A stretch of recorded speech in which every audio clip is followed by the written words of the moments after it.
Well, good evening, everyone. This has probably got a few more viewers than I normally have. Uh, Hopefully, you can hear me. Kevin's not quite here yet, so I haven't got anyone checking my audio. Got a lot to go through today, but there is a focus on what I'm going to go through, and that's the tweets of the last few days. It's important to understand while everybody is. There's a few things going on. People think that the COVID restrictions and the COVID insanity is over. It isn't, not even close. It's just, it doesn't impact you. Effectively, if you're in Canada now, it's the equivalent of living in Sweden in 2020. Because it doesn't impact you, you don't care. You get distracted with other things like making money from lawsuits. But it's time that you understood that when a crisis is created, manufactured in this case, and I have the evidence to be able to say that, certainly here in Alberta, and I can pretty much say that for certain across Canada, and in the UK, and in Sweden. You've assumed that only the government would take advantage of that. But the reality is, in times of crisis, everybody who can will take advantage. And these last 4 years have given a huge advantage to unscrupulous people. Now, there's going to be a lot of focus here today on lawyers, politicians, and the media, who have all benefited greatly while other people suffered. That doesn't mean every person in the media, every person who's a lawyer, and every person who's a politician. But sadly, it is a large majority of them. So, without further ado, somebody asked about the video. That video was put together by someone who wore a uniform, as I did. However, he wore a uniform for the armed services in Canada. And he contacted me one day and asked, could he put a video together of one of my speeches? He edited the speech, and as I still say today, it's the greatest speech I never gave. So that's the story behind the video. Okay, without further ado, let's go on to the tweets and walk you through them. I'm going to try and not get distracted. I'm going to try and stick on focus, because otherwise this will be a 4-day podcast rather than a 2-hour one. So let's go. So, as you can see, I've got the feed up. I can see people who are typing in on Facebook and Twitter. I know it's been restreamed on other platforms. I don't think I get to see them. So, and I'm not going to pay too much attention to them, but I've got them there just in case. So starting off with the, I grouped all the tweets for a few days into one initial tweet, which focused on a very concerning item that was brought to my attention, which was the Democracy Fund. The Democracy Fund is a charity that was set up by Ezra Levant, the ex-Alberta lawyer who set up the Rebel News and also set up the Western Standard, which was the last place Danielle Smith worked for before she became the Premier. The reason I mention them is because those news media organizations have been included in every single email to the Alberta Premier and everywhere else from the start of this. Derek Fildebrand from the Western Standard, I get the read receipts when he actually opens the emails, but he's never contacted me. Ezra Levant has never contacted me.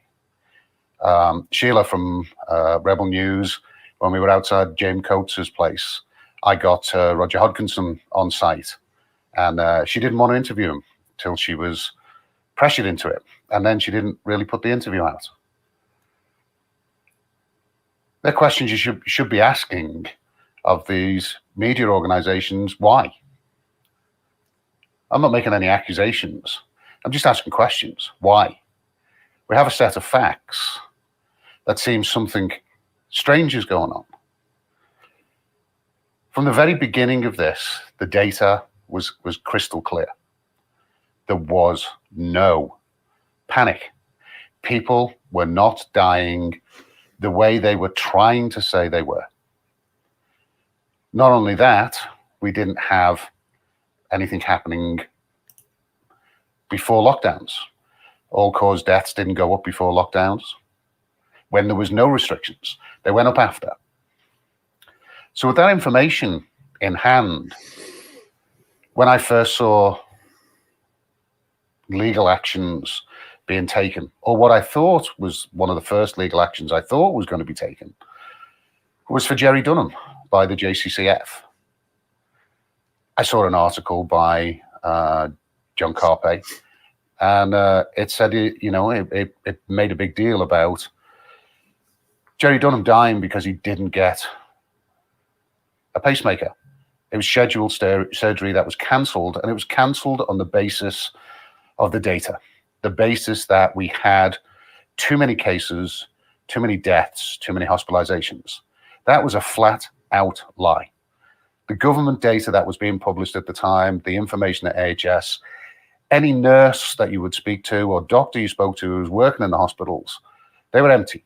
There was no reason. There was no justification. And that went right the way back to March when Tyler Shandro advised the Lieutenant Governor in Council to call a state of emergency based on pandemic influenza. Put that in order 608-2020. Why do I mention Tyler Shandro? Yeah, he's another lawyer. So he knows the difference in what the Provincial Health Act says you can call a state of emergency for and what you can't. He wrote Order 608-2020. The Lieutenant Governor wrote Ministerial Order 080-2020, calling a state of emergency for pandemic influenza, which didn't exist. That meant that we were on shaky ground. Effectively, everything that happened after that could be described as the fruit of the poisonous tree. Not a single lawyer went after that. All of them that have filed actions, all of them that questioned Dina Hinshaw under oath, had that information because they had access to my filing. They had access to information I was sharing with the groups they were in. I have emails backwards and forwards with many of them.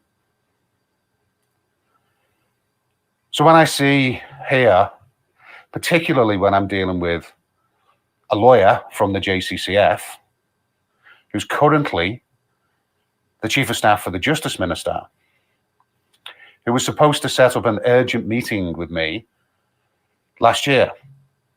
He was asked for the meeting just after August when my MLA saw the evidence I have. I went through that evidence.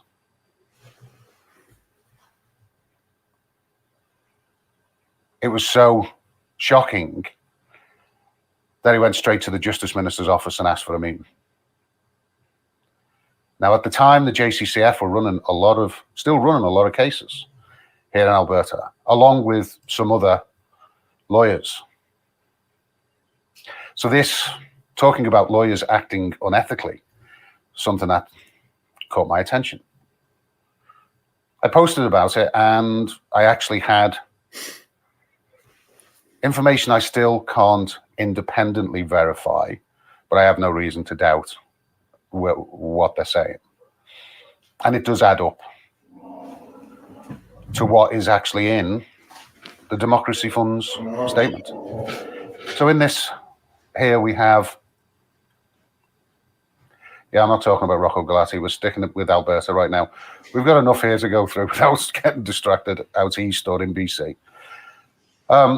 Anyway, so everybody says we need to get our trust back with healthcare, government, and the courts, and the police. I'm a retired police officer. But what about the lawyers? Because believe it or not, at the core of every one of those decisions that are made by healthcare, do you really think that the doctors decided not to do a transplant for Sheila Annette Lewis and others beside that without checking with the lawyers first? Do you think that the Lieutenant Governor and Council would have done what he did and signed that order, taking Alberta into a state of emergency, if Tyler Shandro hadn't been a lawyer and assuring him that it was perfectly legal what they were doing? And what about all those lawyers that took all the donations, the constitutional cases? Well, in 2020, as I say, the first cases I thought were going to happen was for Jerry Dunham with the JCCF. I reached out to the family, and the answer I got back was, no, they're not representing us. They told me to go find a lawyer elsewhere. They gave me a list of lawyers, but those lawyers said they don't do that type of file. Hang on a minute. We don't have a huge number of lawyers in Alberta that were doing these files, but we have some very notable ones.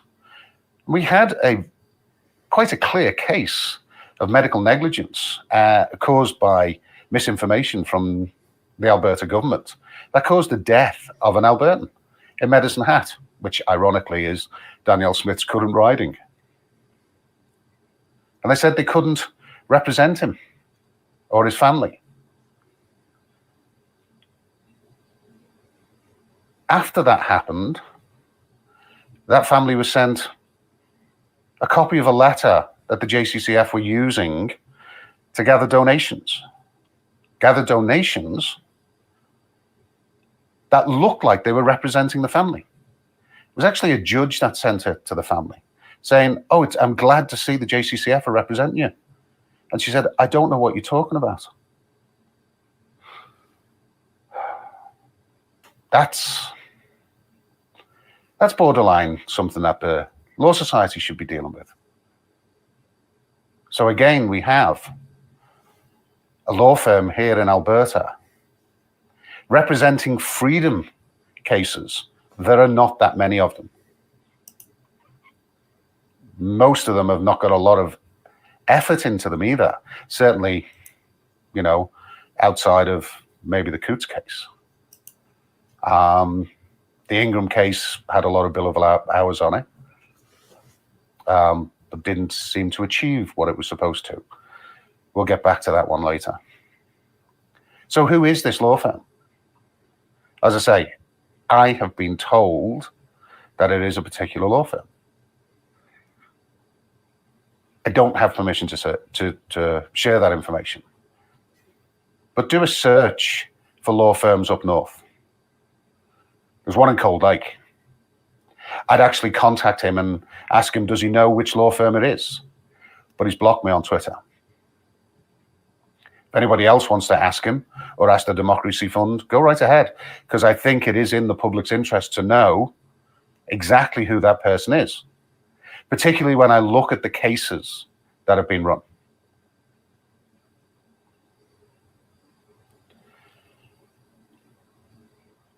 So in the webpage on the Democracy Fund's website, which I brought to attention to everybody, because most people wouldn't even know it was there.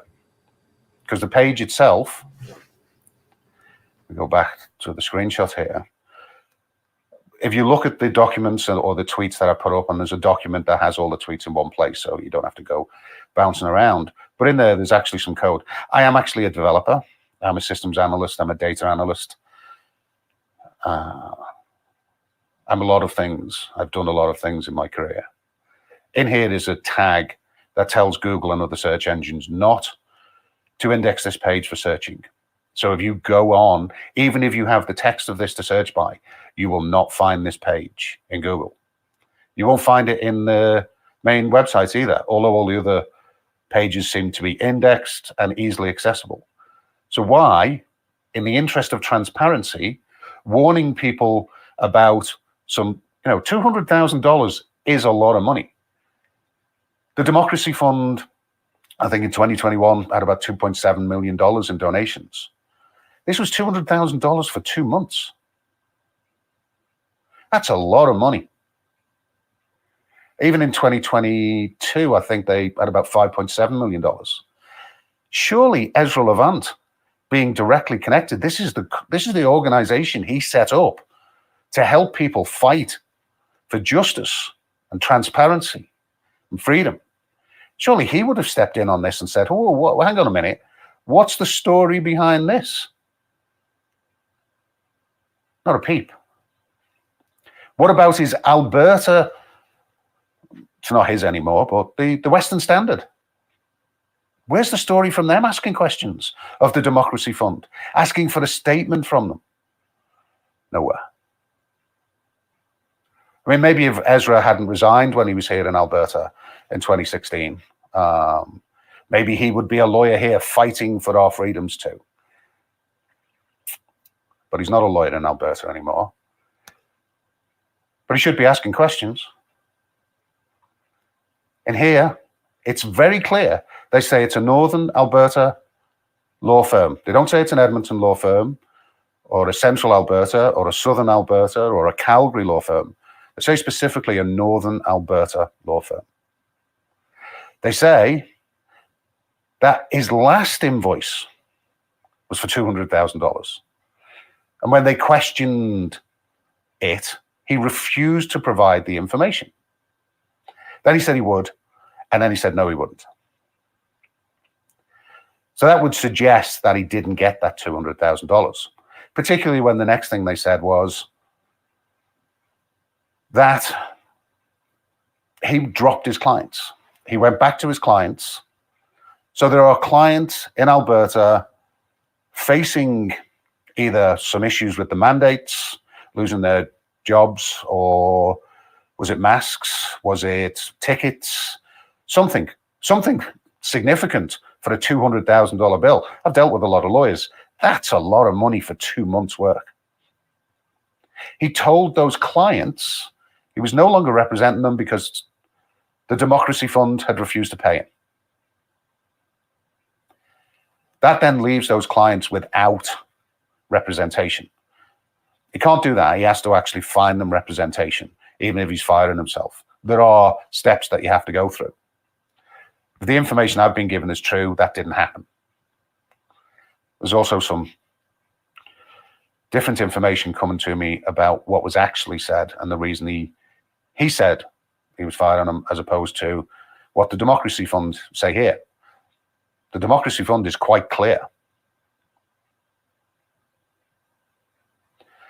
So who is it?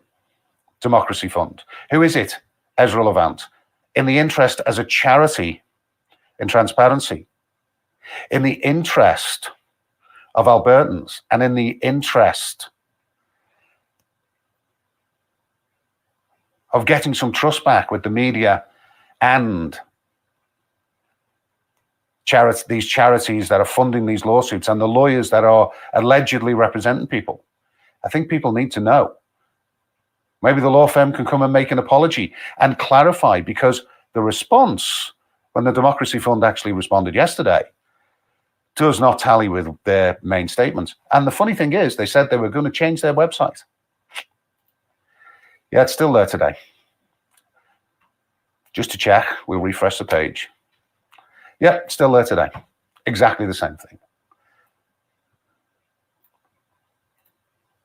Still not searchable, still there, no changes made to it whatsoever.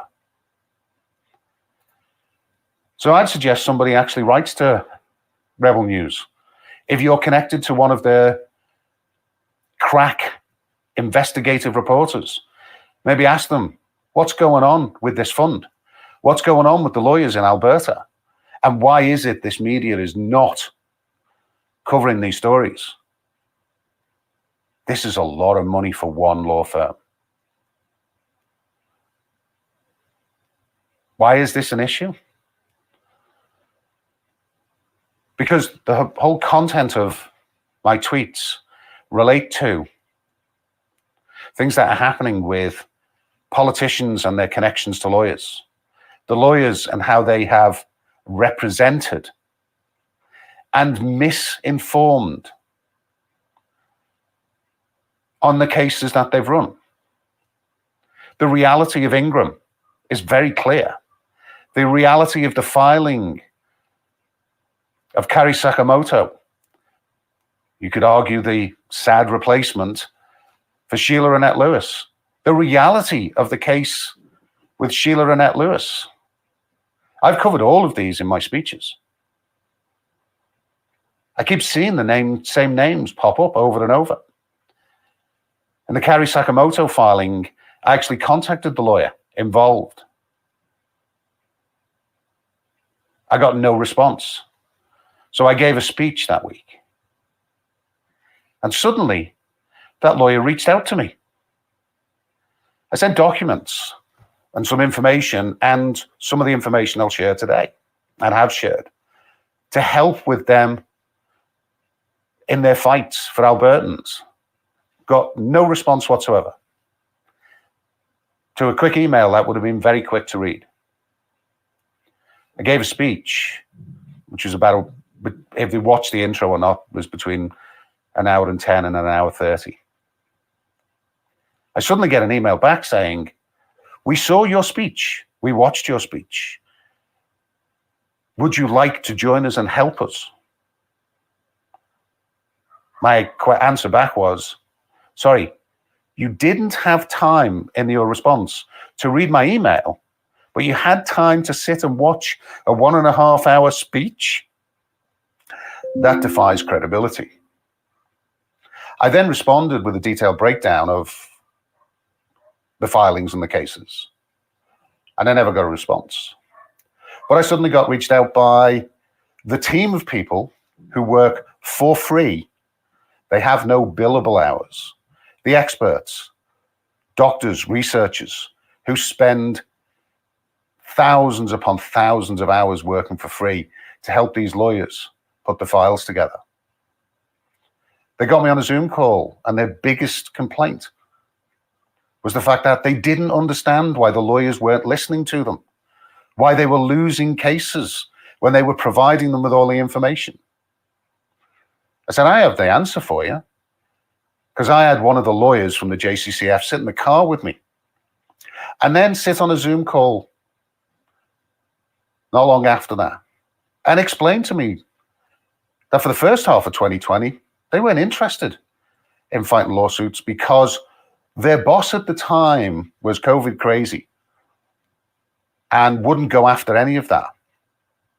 Now, to my understanding, the boss during 2020 was John Carpe. But he explained to me that it was just him and John Carpe that were fighting back. None of that made sense. In fact, every time I talk to a lawyer, none of it makes sense if they're really fighting for people. Why are they fighting with constitutional challenges? Why are they using stories like Jerry Dunham's family just to get donations under the false pretenses that they're representing them? Now, they'll say that they don't say anywhere they're representing them, but everybody who got the donation letter that only talked about Jerry Dunham's case got the impression that that's what the money was for. Now, the lawyer in this $200,000 case, I understood they were working for the JCCF. I've also been told that they were getting paid by the clients themselves. So this is that law firm. Anybody who thinks the $200,000 was a lot of money, meaning they were getting $200,000 billing one organization, billing another organization, and billing the clients as well. When you think about that, the Democracy Fund's response doesn't make any sense at all.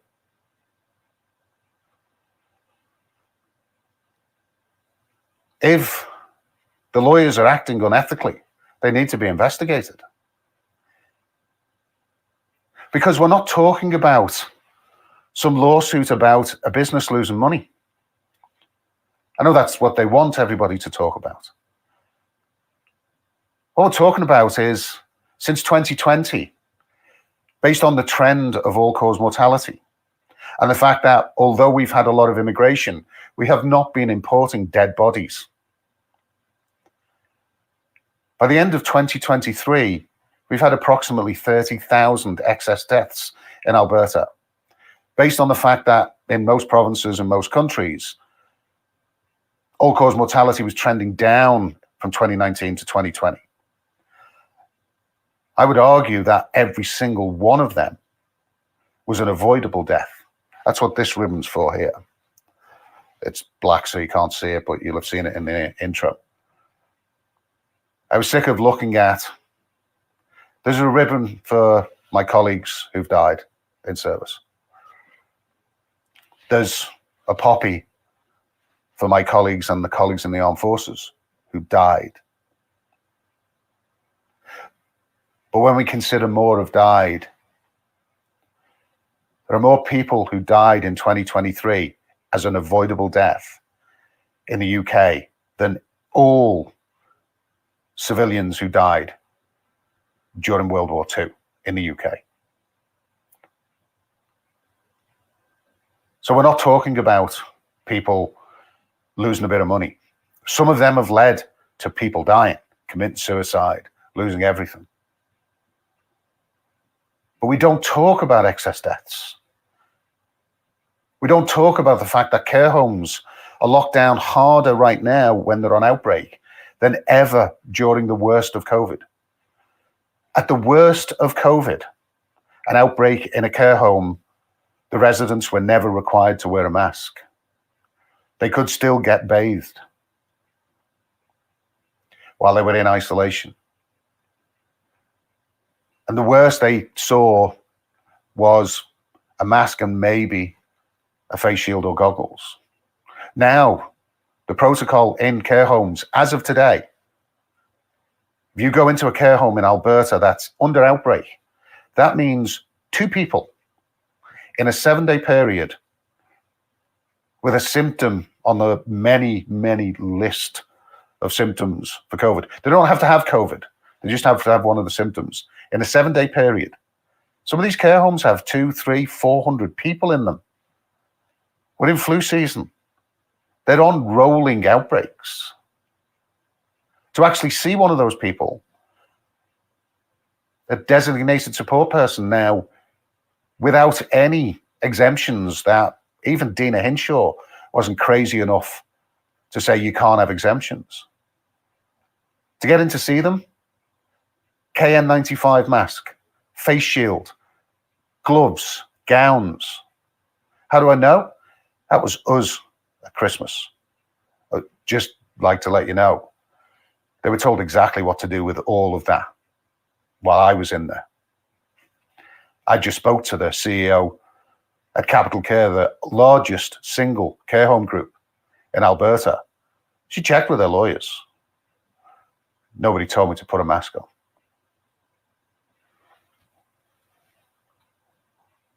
But the lawyers, the media, the politicians have all known what's been going on from the very beginning. I've been telling them on a very regular basis, not with studies from this person or that person, which both sides use for opinions, but actual hardcore facts from their own systems, internal screenshots from AHS, photographs and documents, internal communications, and monitoring the data for what is actually happening every single day. And the media, nothing. The politicians defending at every turn. The funny thing is not just lawyers, politicians, and media on the government side, but the ones that are against them. Why is it that Rachel Notley has never used the information I have to call out Jason Kenney or Danielle Smith? I mean, at the end of the day, I don't care who's in power because they've clearly demonstrated it doesn't matter. But what's really disturbing is that not a single piece of this evidence has been used. In fact, quite the opposite. You'll see as we go through this with my mother-in-law's NDP MLA, who we met and went through in great detail what was going on. And he made promises and he seemed sincere. And somebody shut him down. Just like most of the other MLAs I've spoken to. They've either been shut down and told not to talk to me, or they've been bought into yet another scheme, probably concocted by another politician or a lawyer, on how they're going to fix this. Just give us a few weeks. Oh, you mean like 2 weeks to flatten the curve? So the response from the Democracy Fund to all of this, the lawyers, while everybody is silent, was they didn't say taxed, but they inferred that this account had been taxed and that this firm had paid the money back. Let's go back up here. They refused to provide details and they fired their client because they weren't being paid. So what were they paying back? Every time somebody responds to me, all they do is dig a bigger hole and create more questions. At the end of the day, if these lawyers were false billing, and there is a suggestion from the last response that it goes beyond just some mistakes or errors, but goes into actual willful false billing and a refusal to answer. I know most of the time the Law Society deals with that, but the reality is these are criminal offences. Obtaining money by deception, that is a criminal offence. So why wasn't the Democracy Fund transparent? Ezra, Rebel News, why haven't you covered this story of hundreds of thousands of dollars in your own organization? As I said in this tweet, the only person who's asked that question, the only person who's challenged the lawyers that I can see, because everybody fawns all over them. Same with the data. I keep getting told by the other freedom people on Twitter, who most of them have blocked me by now, that, yeah, they know that they're screwing with the data and they know that, but just give Danielle a bit more time. She's going to fix it all. Rah, rah, Danielle. 15 months, 16 months now in office. During the course of this podcast, which hopefully will only be 2 hours, 2 more people will die in Alberta related to the COVID protocols. So how many bodies should we sit back and wait for? Wash and repeat across the country. Wash and repeat in the UK. Andrew Bridgen, you're doing a good job with these speeches. But why don't you march into a chief constable's office and take all your witnesses with them? Take your lawyers with you and hand over some witnesses. Unlike me, in your position, you could get to a chief constable. If you've got the evidence, and you have, because I've sent it to you, you've got witnesses of crimes, go in and speak to a chief of police. Stop giving speeches. It's not helping. It's a distraction. Just like the Arrive can. Yeah, that needs to be investigated. But you know what? When the house is on fire, the last thing you think is, did I leave the tap on in the bathroom? Put the fire out first. People are dying.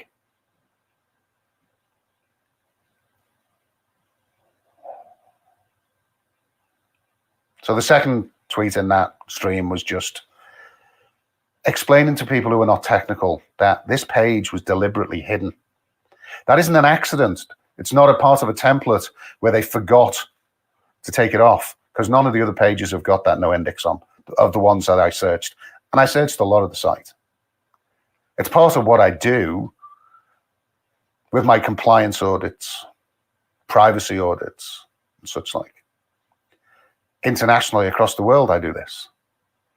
I did one forensic audit on a bit more money than this for the Mayor's office in the City of London in the UK while I was over here, not that long ago. Millions of dollars, or millions of pounds. And yeah, I found out who it was, and it was sorted.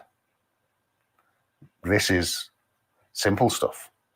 There is a reason this had a no index tag on it. They didn't want anybody seeing it. They should now explain themselves.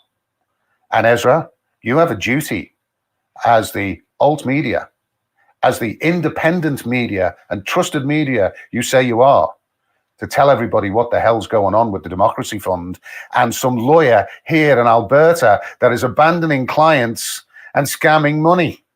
Because until I see different, that statement from the Democracy Fund and the second statement says unethical practices related to money and abandoning clients in their greatest hour of need. None of that is acceptable. But where did all this start? Why do I have such a problem with lawyers? It's not just lawyers. It's the media and it's the politicians. Because for 4 years, I've been collecting evidence and I've been talking about it and trying to get it to the right people. I've called out all my colleagues. I've spent time. In 2021, I stood in a room with 500 doctors, nurses, police officers, firefighters, paramedics, going through exactly what they needed to do. But they were too worried about their jobs, the majority of them. Not about the children who were dying. Because at that time, they were about to roll out the vaccines, untested, to children 11 and below in Alberta, 5 to 11-year-olds. I tried to stop that in court. These lawyers had that information. They had the information to stop this in 2020. All they had to do was use what would be standard practice in defending a ticket and ask for full disclosure. But you know, when you switch it to a constitutional challenge or a Bill of Rights challenge, you flip the burden of proof on its head. The Crown's obligation for disclosure suddenly changes. Stinchcombe and Gubbins do not apply. Even McNeil is questionable. McNeil is a disclosure on the police officer's history. During 2020, I drew up all the instructions because I am an expert on disclosure in Canada.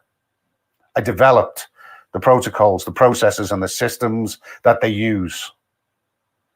I gave presentations to the chiefs and chiefs, to the largest chiefs and chiefs meeting ever in Alberta, in fact, in Canada, presenting disclosure and how it works, what the expectations are for electronic disclosure. I know what I'm talking about.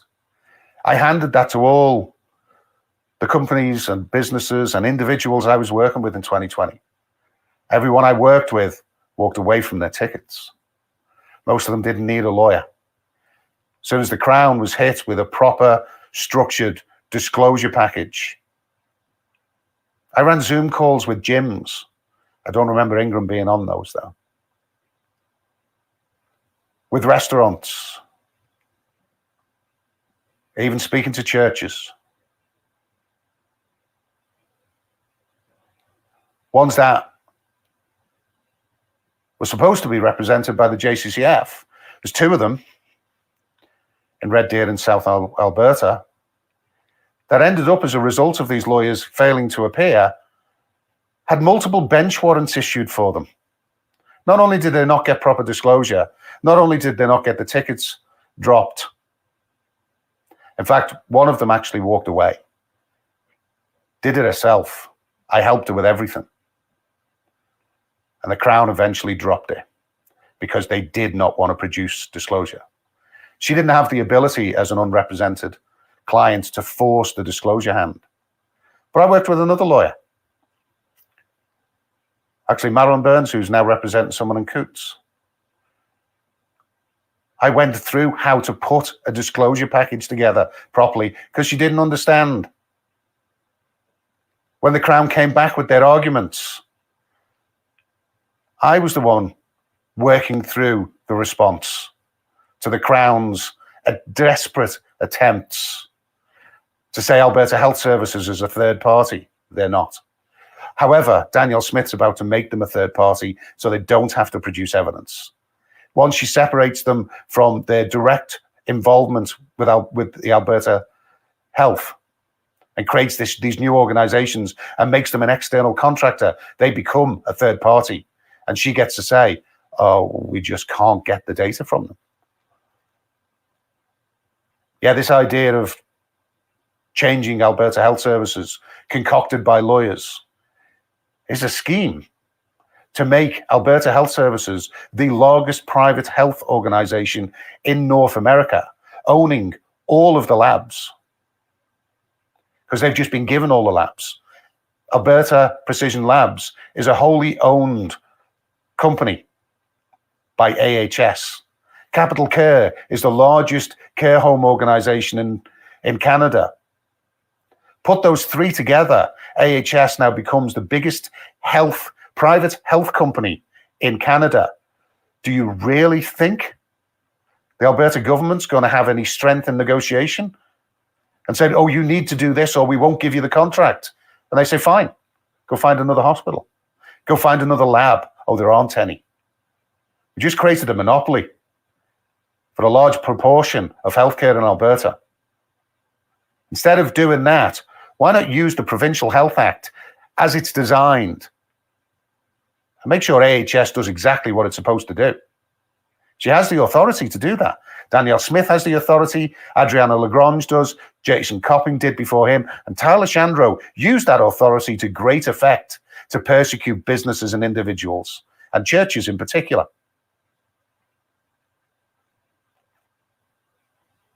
If only we could trust the lawyers. So in my disclosure that I started, as I hit another wall, I'd been promised a meeting with the Justice Minister. I couldn't understand why I wasn't getting it. My MLA had seen the evidence. I have. Evidence today I confirmed with a very senior police officer is a criminal offence. And to bury that information, to cover it up, to not bring it to the attention with the witness, to the police, is in itself a criminal offence, especially when you consider how many millions of people in Alberta it impacted.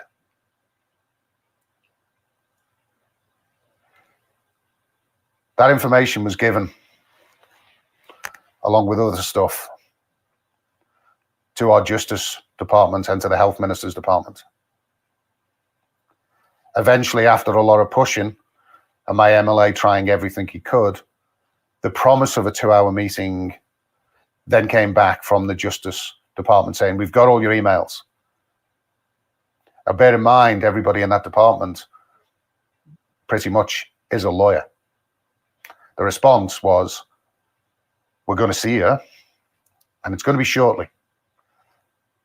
My MLA was told specifically it would be a 2-hour meeting. Didn't happen. Pushed more. The data got worse. The manipulations and the lies of COVID deaths changed on an hour-by-hour basis. I put some documents together after a meeting with the Chief Whip. The Chief Whip of the UCP reached out to me, had a 1-hour telephone call with me, and then a 2.5-hour face-to-face meeting with me and Cannon, where I presented the evidence I'd presented to the MLA. if I had nothing to show them, bearing in mind he's not my MLA, the chief whip, I made it very clear every other time I contacted him that he was not my MLA, despite the fact I live in Parkland County. So no, you have to talk to someone else. I said, this is bigger than just my MLA. You need to be at the same meeting. I'll come to the legislature and meet you both at the same time. I'll bring all the information. No, he refused point blank to see me. And then suddenly, in the last few weeks, spent an hour on the phone with me and then set up an urgent 2.5 hour meeting days later. We went up there. He made it very clear he was going to do everything to ensure Danielle Smith never received any of this information, that the ministers were shielded from this information. And I said, well, there's the problem. I'm coming to meet with you because I just found out that's exactly what the chief of staff for the Justice Minister is doing. And the reason he's doing that is because the information that was given to my MLA specifically was information other of the freedom lawyers have had and didn't use. In fact, prior to the chief of staff of the Justice Minister burying it, one of the wonderful lawyers that you're donating to not only effectively buried it, but after promises that he would protect the person that provided that statement, would be protected and nothing would happen to them if they provided that information, promptly sent it over to AHS, and that person was fired because that was sent to them without any protection.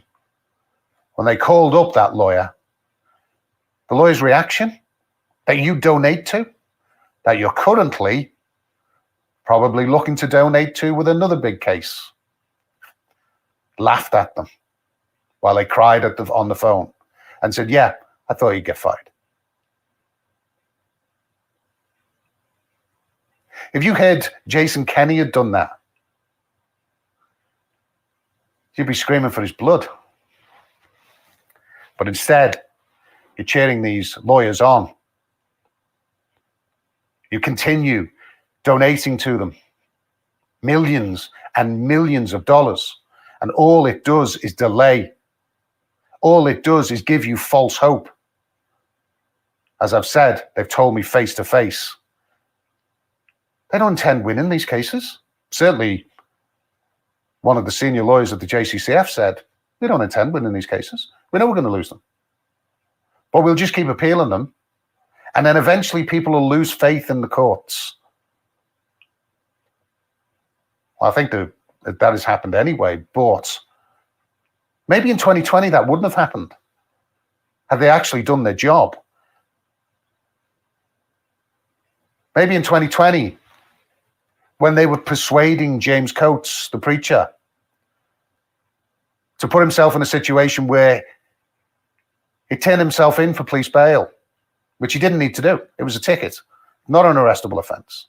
He was convinced to go in. He was convinced to actually then leave police custody under police bail and then break that police bail, which suddenly turned what he was doing into an arrestable offence. From a ticket that would have eventually gone to court, and had they run it properly, could have had full disclosure and ended this, because Dina Hinshaw never had the information.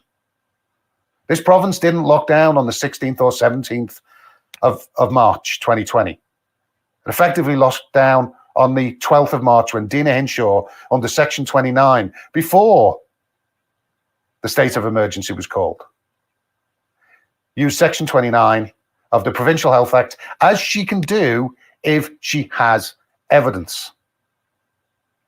That is still the case to today. And in fact, worse, as it stands today, where the government could have an input, they now can't because of Ingram. Danielle Smith uses that all the time now to say, oh, I can't get involved. In fact, the chief whip told me that himself. Oh, if it's an ongoing case, I can't get involved. So we're talking about interference with the judicial process by the Justice Ministry themselves.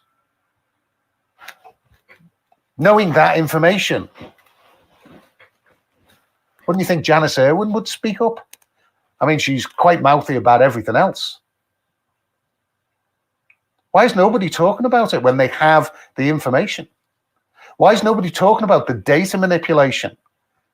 CTV News produced through all the way up to mid-2022 detailed daily updates saying how many people had died, what area they were in, using the information I was using. That came to the end of 2020, 1,046 deaths with a COVID diagnosis, most of which had multiple comorbidities and an average age of death of 82. Those deaths were based on not a doctor saying they died of COVID, but them having a COVID flag in Connect Care or Netcare that was then searched by a nurse and an IT guy, and if they found a death and COVID listed any time within 6 months, that became a COVID death. That's where we got the COVID deaths from. Up until August 2022, it was a minimum of 6 months they'd go back. The data showed it. It's constantly being manipulated. But 1,046 deaths by the end of 2022. All that information was sent to and handed to the government. When I met with the chief whip, I said this information is being used by the city auditor to lie about what was happening in Alberta, to create fear campaigns and justify the horrors that continue to this day under the term that the freedom movement like to call focus protection. Focus protection is what they did in Sweden. It killed more people than anything. Sweden had twice as many deaths per capita as Canada in 2020 because they locked care homes down for 8 months. We've done that since 2020. Hasn't stopped. If anybody asked what would have happened if they weren't personally impacted, well, you've been watching that since February 2022. Because at the end of the convoy, nothing changed for people in care homes. Nothing changed for people being vaccinated. The vaccines had already dropped off. The XBB program pushed out by this province and at a level worse than anything that NACI or the CDC recommends, in fact, goes against their recommendations as being too dangerous to do, rolled out in this province, signed off by lawyers. And that's not AHS. 90% of the vaccinations in this province are given by pharmacies, private companies that were bribed to give those vaccines for the XBB as quick as possible and before the end of 2023. There's a huge ramp up. We actually pushed vaccines in Alberta from October 16th to the end of 2023 at twice the rate of the original vaccine rollouts. Because while they were doing it, they got paid twice as much money per vaccine. And they got bonuses if they did the flu vaccine at the same time, which the CDC and NACI say shouldn't be done because it increases the risk of adverse events by 11%. Adverse events that are already off the charts. And all that is justified by the data that the government produces themselves, that the Auditor General lied about in his report. So I told the Chief Whip, I told my MLA, when I contacted him and gave him the information and pointed out every single error in his report, the answer I got back was, well, not that we'd look at it, not that, oh, is that the government's data, we'll check. No, they said, we do not respond to the general public. We only respond to the legislator. Fine. I spoke to multiple NDP and UCP MLAs. I even spoke to the Chief Whip. They did nothing. I produced this report for the Chief Whip. It's linked in there. It goes right through what Health Canada was reporting, what Health Canada reports now, how they actually, Alberta Precision Labs was identifying with the PCR test. If you had a positive lateral flow or initial PCR test, then your second test, whether it was negative, positive, or blank, as in they sent in a blank improper test where it hadn't even been swabbed. They could have sent them an empty box. That would come back as a positive COVID case. If that person then died within 6 months or after August of 2022, 60 days, they'd go down as a COVID death. That is corruption beyond belief. This here is the actual document instructing the group at AHS on what to do. This is where they changed it to 60 days. And you know, the funny thing is the data changed that week. The actual basic numbers of COVID deaths suddenly were encapsulated almost entirely within those 60 days, plus about 7 days for the lag in reporting. We did have some exceptions every now and again, like in these last few months, a COVID death reported, suddenly found 1,299 days earlier. We suddenly discovered somebody died at the beginning of 2020 of COVID. Since Danielle Smith came on board, the data went from having no COVID deaths before the state of emergency was called, and only one towards the end of the month in May when they announced 26 or 27. The Justice Minister, Jason Copping, confirmed there was one probable COVID death and one probable active case, where they were actually talking in the media of 486 minus 27 recovered. There was actually 485 recovered in the data. Would you have locked down, given up everything? If after all that time, if after the months before the restrictions came in, and after the first 2 weeks, we had one possible death and one active case, would you have given up everything? Or would you have actually pushed back? The Auditor General knows that.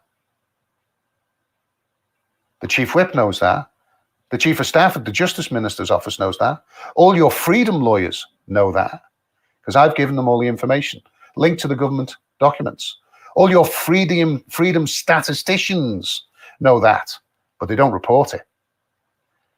Do you know why? Because it makes Danielle Smith look bad. Apparently, Danielle Smith's political career is more important than every single life in this province. The lawyers' donation funds and their car payments are more important than every single life in this province. Well, if you stand for that,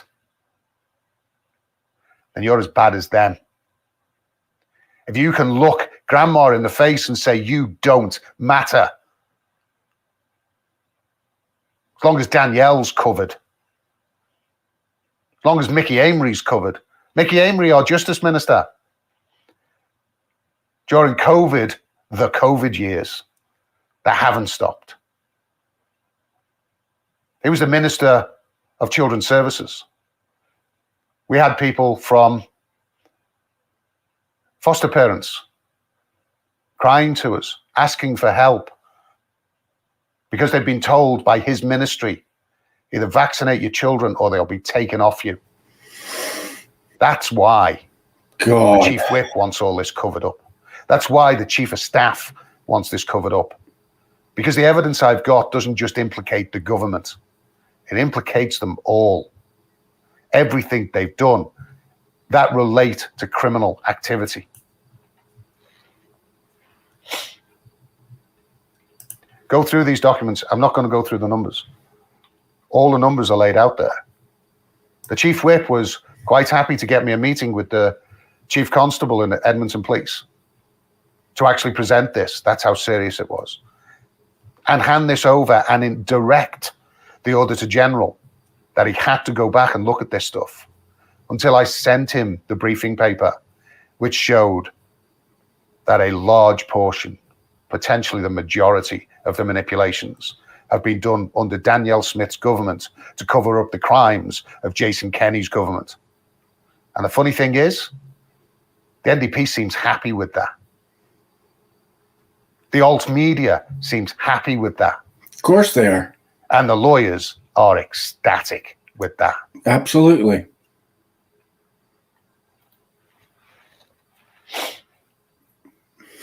I've got here in those links, we have, that's the old data. We have the new dashboard. These are the deaths that have been reported. Did you know that we've had twice as many deaths in half the time in this flu season as we had in 2020? Of course.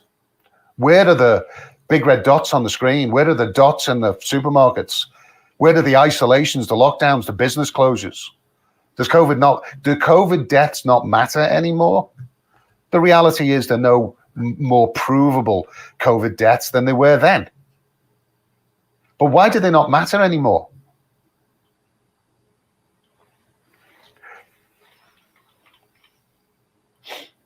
This, I've redacted it, but just do a look up on who the Chief of Staff is at the current ministry. You can find it quite easily. Call the office and ask them. Then call the JCCF and ask what cases he represented. Or just go and look on their webpage.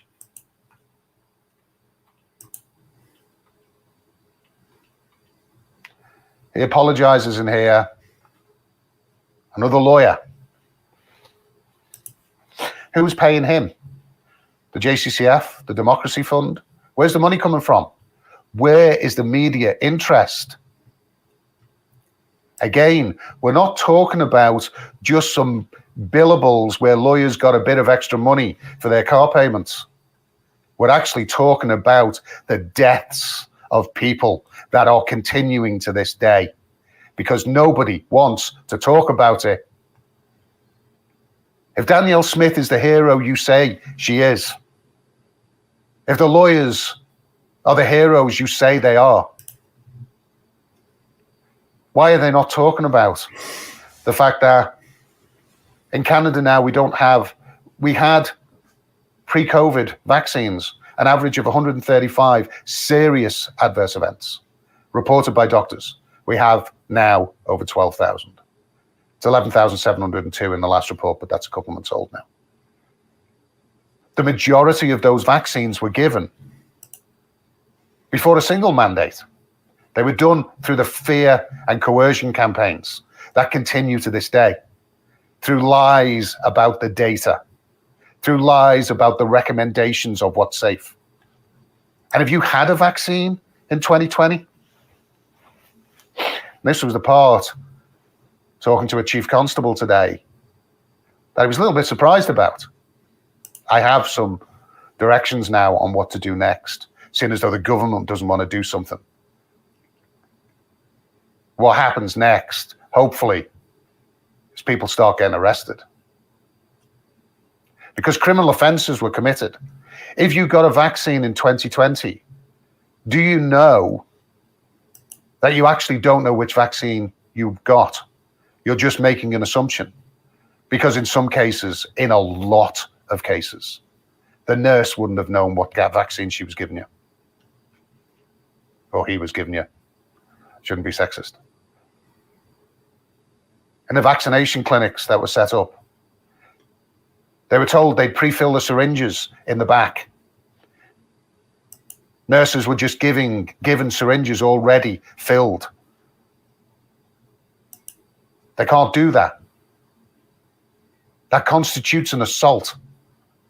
They were told to change the dates. They actually extended the dates initially in 2021 by 2 months with the expired vaccines. So even if you're pro-vaccine, when you see the excess deaths that are happening right now, why in the hell wouldn't you be screaming about the fact that you might not have got the vaccine you expected, and maybe that's why you're sick. It's not, but maybe. Why wouldn't you be screaming about it? The government knows about it. The freedom lawyers knew about it before they questioned Dina Hinshaw. Do you remember them asking those questions? How about all the ambulances that were being called constantly at the vaccine clinics to actually take people to hospital? In one case in the West End of Edmonton, 4 ambulances within an hour. So much so, they started to get behind on their vaccination program and called in staff. Yeah, your freedom lawyers knew about that. The chief of staff in the Justice Ministry knew about that and buried it. This is information with names, times, dates that can be verified against EMS records, 911 calls.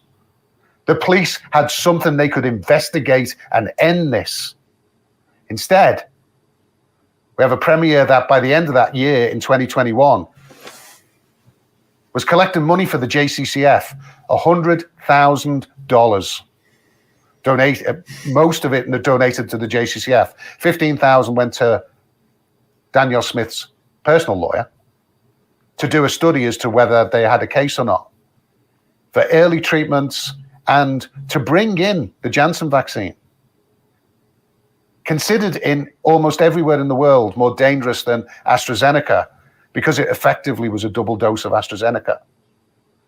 Somebody today asked me, they said, well, that's the one that's not an mRNA vaccine. No, they're both the same. It's just the delivery mechanism that's the difference. They both teach your body how to make a pathogen. That can't possibly go wrong. The lawyers knew about that. The lawyers were paid, and with that money, they covered it up.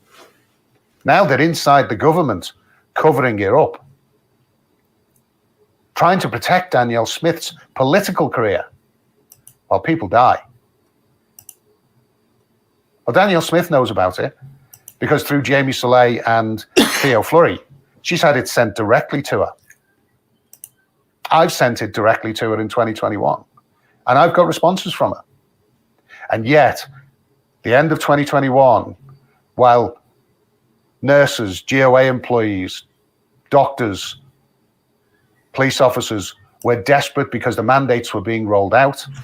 They were going to lose their jobs if they didn't get vaccinated and be covered with the 2 shots, or for Janssen, it was just 1. Most of those people were younger nurses, police officers who hadn't rushed to get vaccinated because they didn't believe they needed it. And now suddenly they were in a quandary.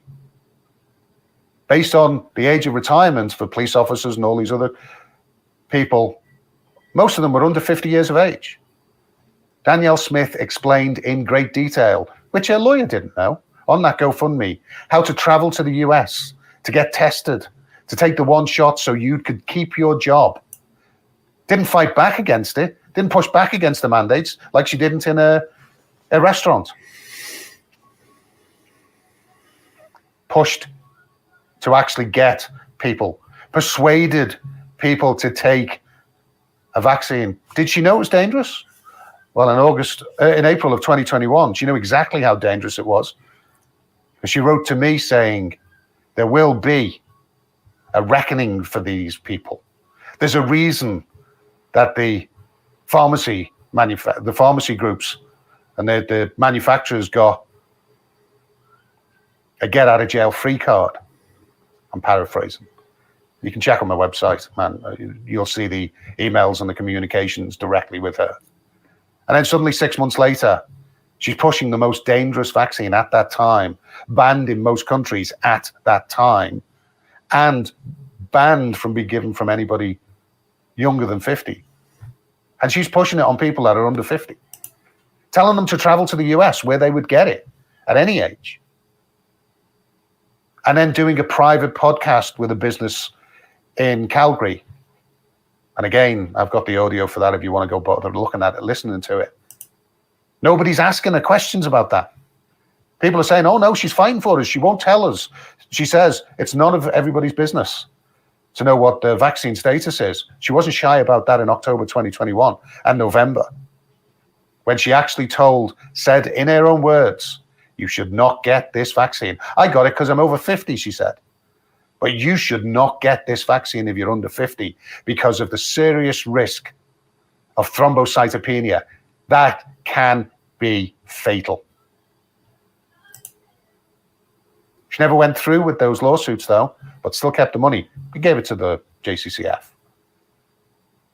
Never intended using it because she told the lawyer she only put the vaccine on there so the GoFundMe wouldn't be shut down. Well, if that was the only reason for it, why in the hell would she actually tell everybody how to get it in such great detail? And the early treatments, she's been the premier for 15 months now. She spent an awful lot of money on fake Tylenol and other things. But we still have masks. We still have isolations. We still have vaccines being rolled out and pharmacies paid millions. I'm sure that had nothing to do with her, Evie and Mo, going to the biggest event with the biggest pharmacy lobby group in North America, along with members of their psychological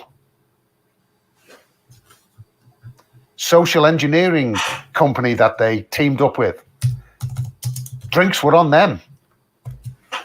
They were actually quite proud to post those photographs of Evie, Scott Moe, and Danielle Smith. And what happened after that? Well, the double payments for the pharmacies were supposed to expire in October as the new vaccines were rolling out.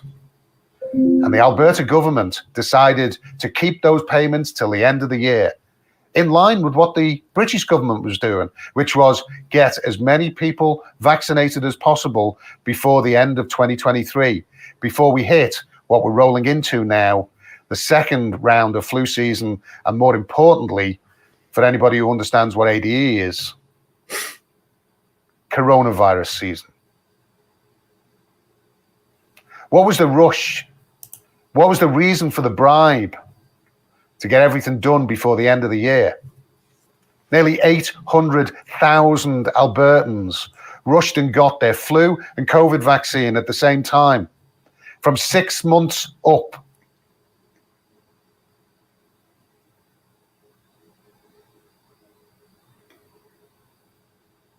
And connected to all of this are the freedom lawyers that are now embedded in the government and also distracting you with business lawsuits to make money for people. Do you remember who some of these people were back in 2020? Chris Scott, I've got to ask you, what are your damages going to be? Before 2020, you leased a business. Right now, you own it because people gave you donations to buy your business. Did Rebecca Ingram get donations to buy a business? No, she lost her business. Sheila and Annette Lewis lost their life.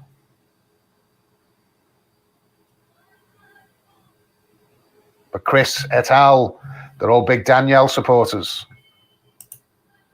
How about you speaking up, Marty, Sheldon? You've got all the information. You basically told me to shut up, Marty. Because we've got to get behind Danielle. Would you rather have the NDP? It doesn't matter. I'd rather stop people dying. If you want to play politics while people are dying, you're on the wrong side of history. And that's what the lawyers and the politicians are doing.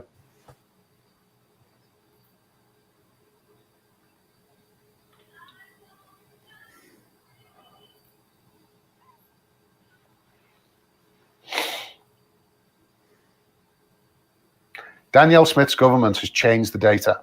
I pointed out exactly to her where the data showed criminal activity, showed that when they told you what the risk factor was for people going to being hospitalized or dying without a vaccine versus with a vaccine was a certain percentage, that was an out and out lie by their own data. Did Danielle Smith trigger an investigation? Did the Justice Minister trigger, or the Health Minister trigger an investigation? No, they shut that dashboard down and created a new one and completely changed the data as it stands right now. Before the new dashboard, 1 death confirmed by the health minister. After the dashboard in October 2023, we suddenly added 46 extra COVID deaths.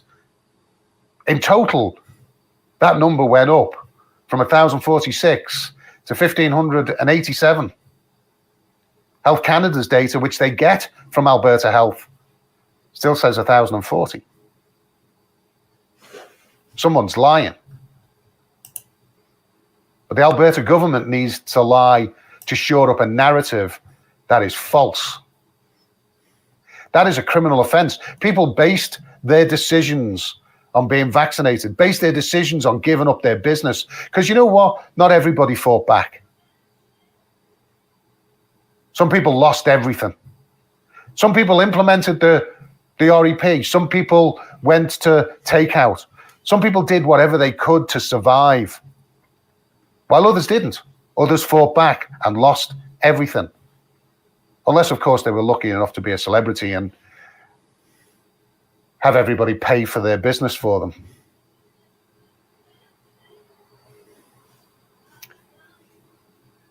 You might have noticed I don't pull any punches. I don't care who I upset. People are dying. As I said to Jason Levine this week, and I've said to people many times before, in fact, I even have a mug. I'm the nicest arsehole you're ever likely to meet. I swore an oath to protect people. I gave up everything at the end of 2019, beginning of 2020, because I saw what was coming. I never asked for donations, and I never will. I'll live in a cardboard box before I'll do that, because there are people, no matter what, are still worse off than me. I have the same medical condition as Sheila Annette Lewis. Mine's not idiopathic, they know what it is, and mine's stable. I'm lucky enough to still be alive. Things could be different, and they are for many other people.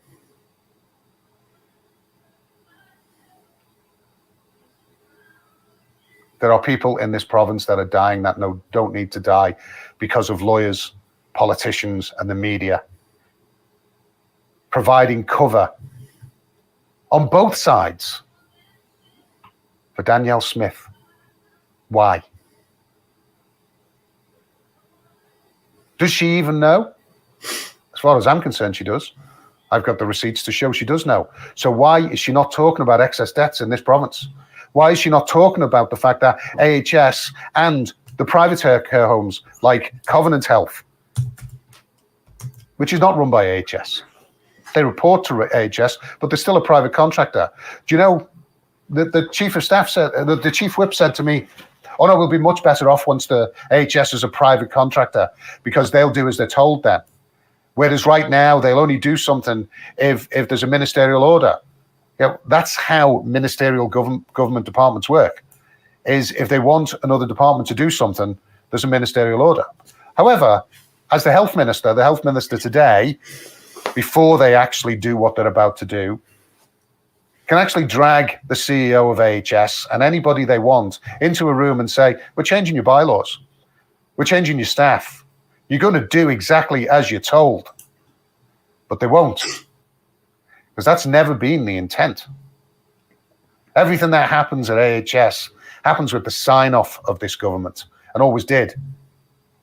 The people who were going after businesses were AHS. The people that are going after churches were AHS. They weren't doing it on their own. They were doing it at the direction Tyler Chandra was sending them after the churches. He actually made that statement.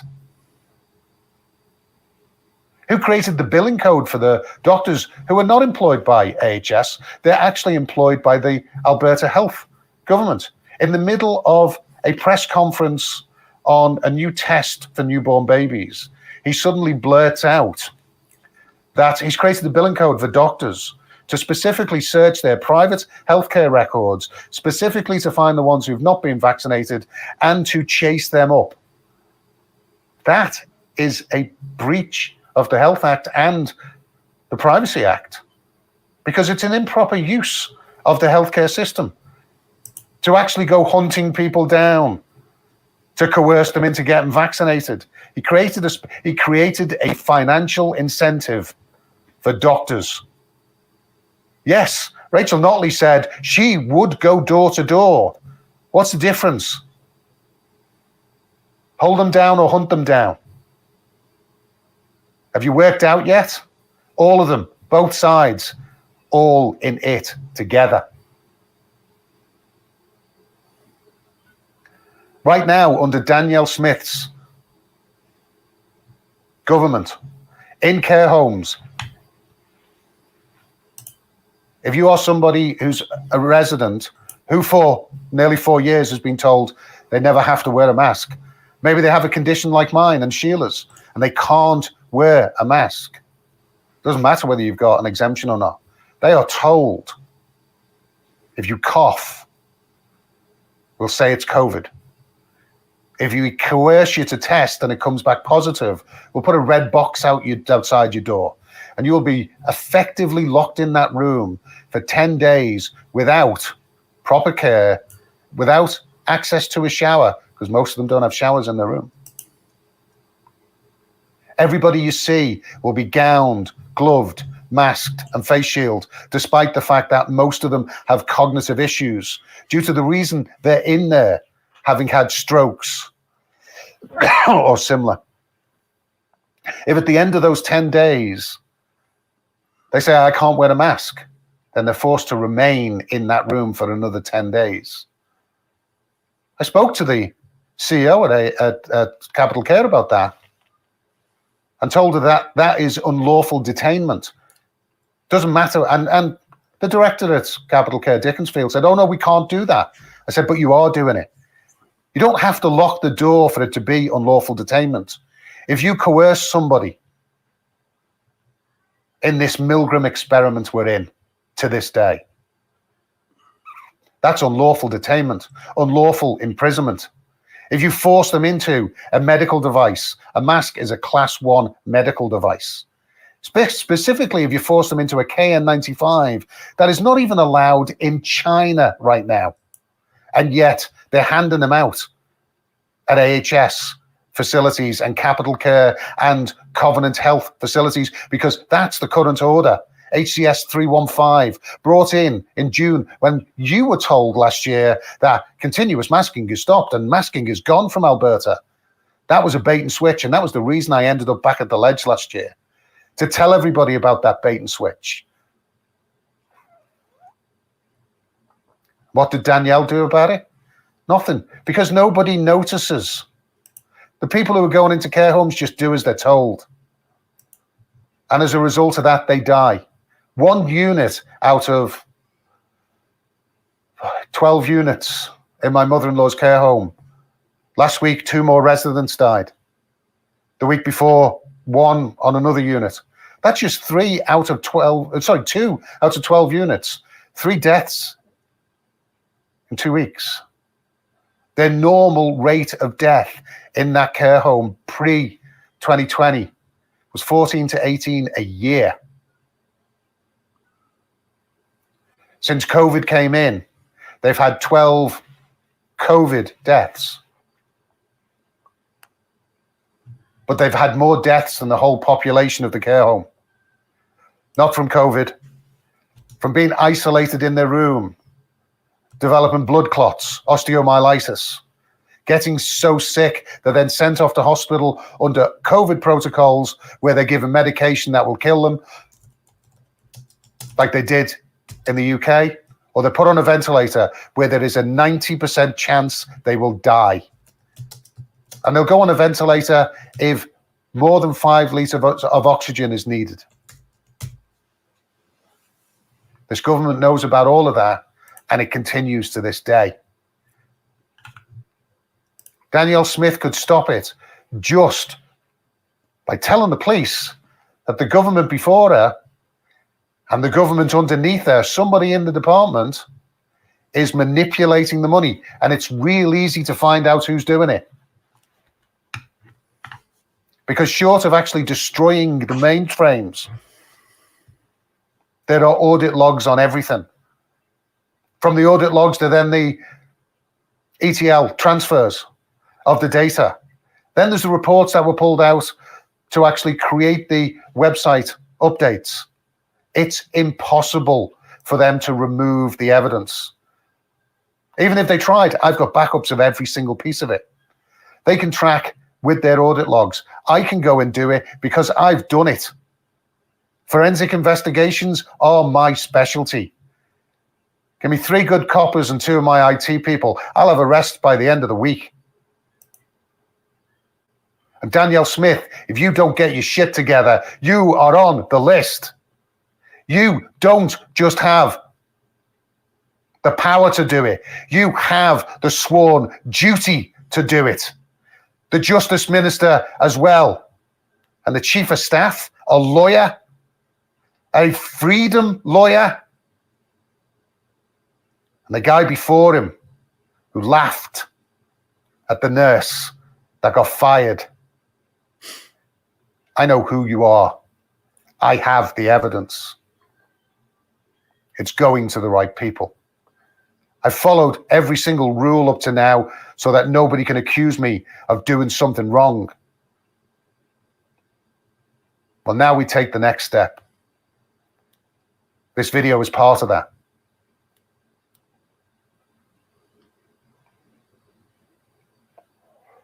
In this, I've got some breakdown of what's actually happening in Alberta. Links to my webpage, to the care homes, photographs of everything that's going on. Alberta Dead page, which is dedicated to all the stats and how they've manipulated them. The ONS data is actually all the MHRA, Health Canada, FAC data. Sweden, everything on adverse events and serious adverse events. Millions and millions of records. Safety signals ignored. And no, it's not just a federal responsibility. Healthcare is a provincial domain. It is the responsibility of the health minister to say, hang on a minute. We need to check before people get given this, not tell them to get it in the worst way possible and pay pharmacies a bonus for doing it. Apparently, I lost you about 5 minutes in the middle of that rant. I'll try and get back to where I was.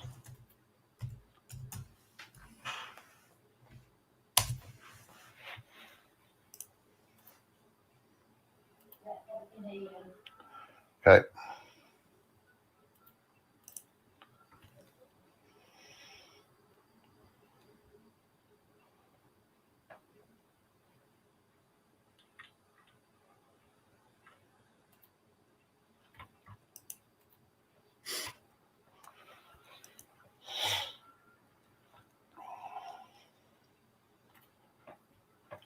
Okay, we're back.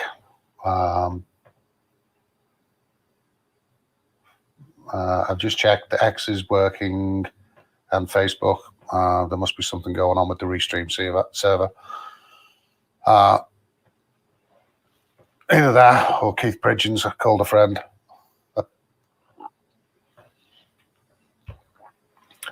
Where were we?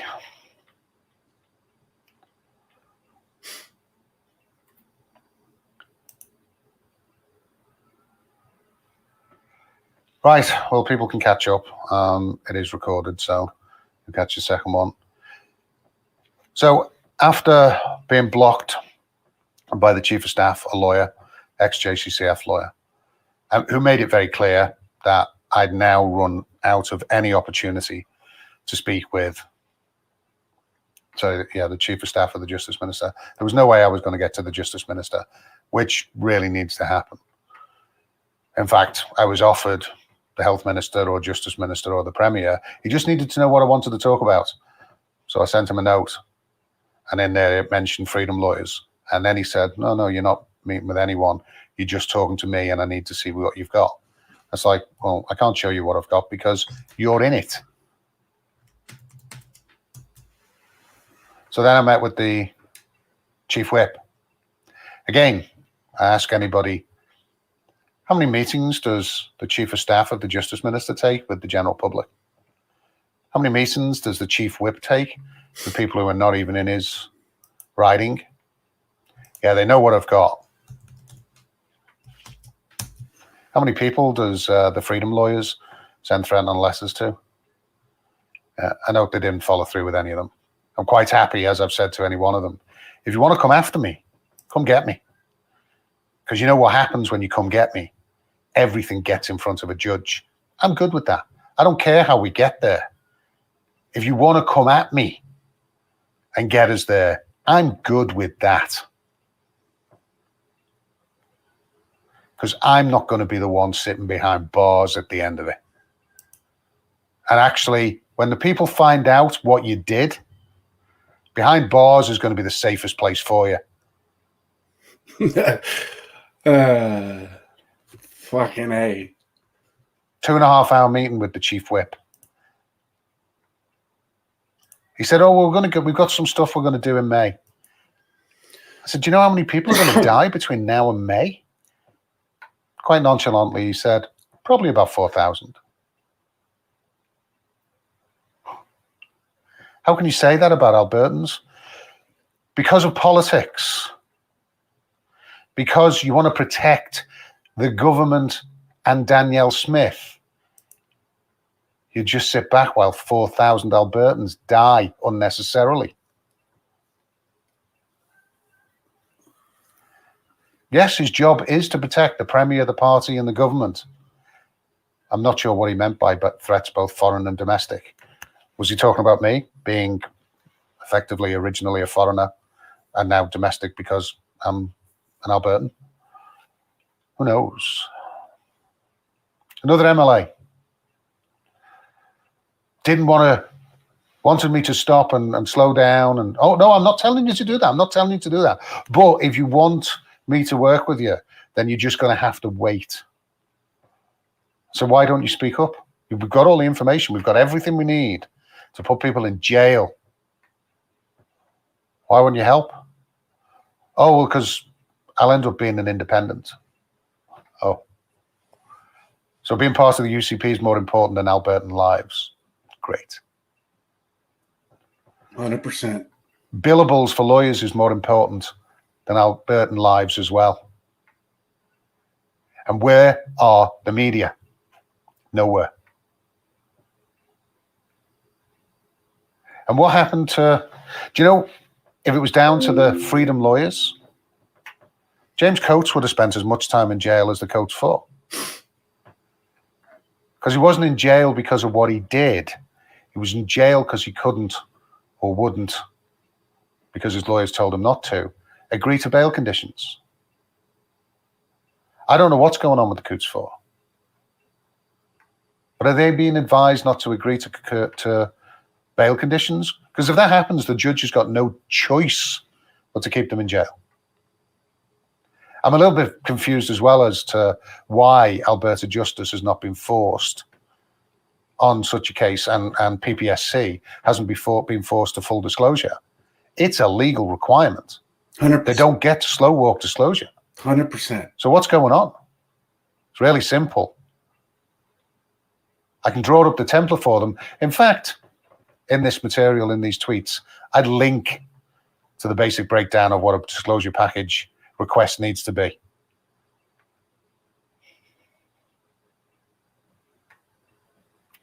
In this tweet, I talk about those deaths again. I talk about the fact that there was no emergency. There was no justification for Dina Hinshaw's orders under Section 29, and there was no justification for the state of emergency that was called twice. They never had the information, the data, anything to support it. When AHS manipulated the bed numbers, where was that published? On the Alberta Health website. Not AHS's website, on the Alberta Health website. You do understand that the information on deaths and cases doesn't just come from the hospital. People die out of hospital. They still go down as COVID deaths if they're in the system as having had COVID at some point. COVID that could be not COVID, based on the lateral flow tests or the rat tests, as we call them, which Kenny said, who cares about false positives? Everybody impacted by the COVID protocols. And why are the lawyers not using that information to do something? Why are the alt media not using that information to do something? We know where the mainstream media is ignoring it. We know where the politicians on the NDP side are ignoring it. Why are the UCP ignoring it? In fact, why are the UCP actively manipulating it to cover it up? As it currently stands right now, as of when I wrote this tweet, if you pull the data for deaths with a COVID diagnosis in 2020, you would get anything from 1,030, 1,046, 1,587, or 1,213. Every one of them from official sources, and every one of them used for a different narrative. They can't all be right.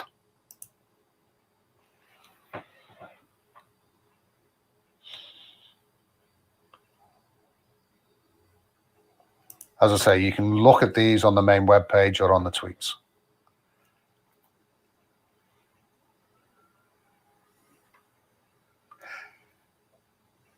I then pushed further, and that's what I was getting to before we were cut off. Hopefully we're still running. How can we have justice in this government if the Justice Minister's office is compromised? And the UCP Chief Whip is happy to cover that up. These are criminal acts.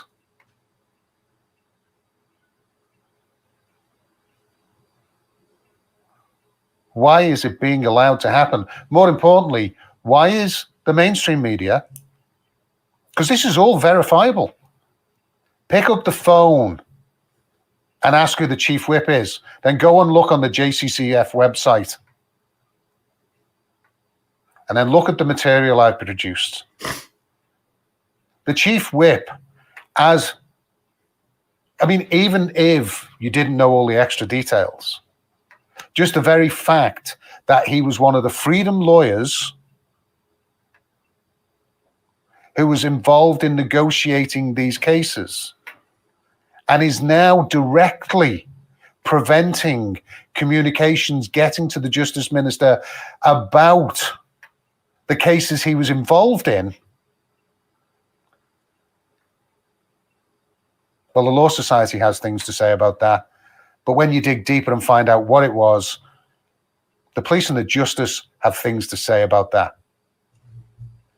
And what if you're one of those families whose daughter or son went and got vaccinated based on those lies because they didn't know what was really happening? They believed what the government was saying. And now they're suffering. And maybe they're dying. Still happy to be distracted by business lawsuits on lies and manipulations and misinformation. Where is the Western Standard? Where is CTV News saying, hang on a minute, we published the data and now it doesn't match. Why doesn't it match?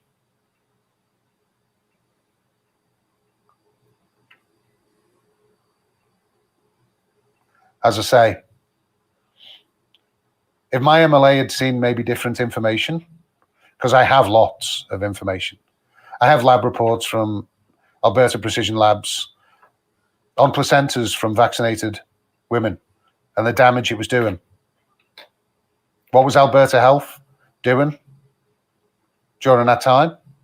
Instructing all the doctors and midwives not to send in vaccinated placentas. Why would they do that? Because they knew exactly what was happening to them. It was evidence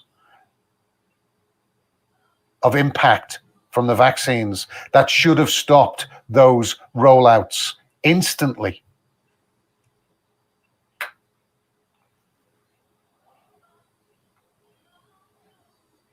Maybe if it was that information and this Chief of Staff didn't know he was implicated. Because once my MLA described exactly what he'd seen, the Chief of Staff knew exactly what I had and could not afford for anybody to see that information. Do you really think I would stop after 4 years and just go, oh, well, I suppose I'm done now? I tried. People are dying. And until I die or this ends, I will not stop. Because it's not about money for me. It's not about fame or fortune or sitting in studios or doing videos and making crap up about AHS. Look up the 3 cases Macus talks about. Actually look at Can Lee and compare it to what he says. Do some research on some of these people you're following. It wasn't just the government that took advantage of a crisis. And while you still give cover for them and get distracted by all these things, people are dying at 1 an hour in Alberta alone. That's not total deaths. That's excess deaths.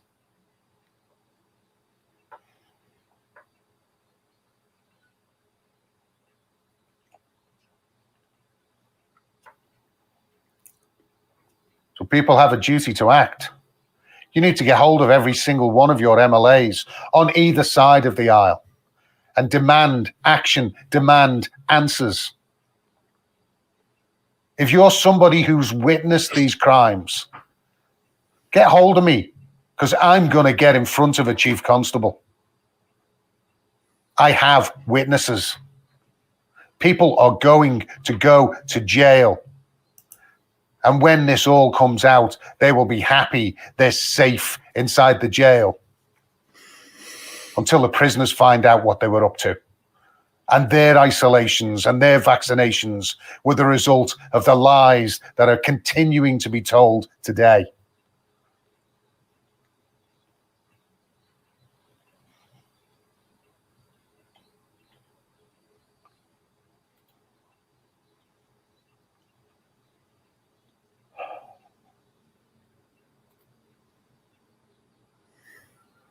This part I find hard. I went to court to try and stop the rollout to children under the age of 11 because nobody else was doing anything. I failed. I was told I didn't have standing. I could have appealed it, but they said I couldn't appeal it without a lawyer. So I reached out. Those freedom lawyers, no, none of them were interested. We had the file, we had the data, we had the information to shut this down. But that would have shut down all their car payments, all their bonuses, all their GoFundMes, all their Democracy Fund donations. Because once this ends, you don't need any of that.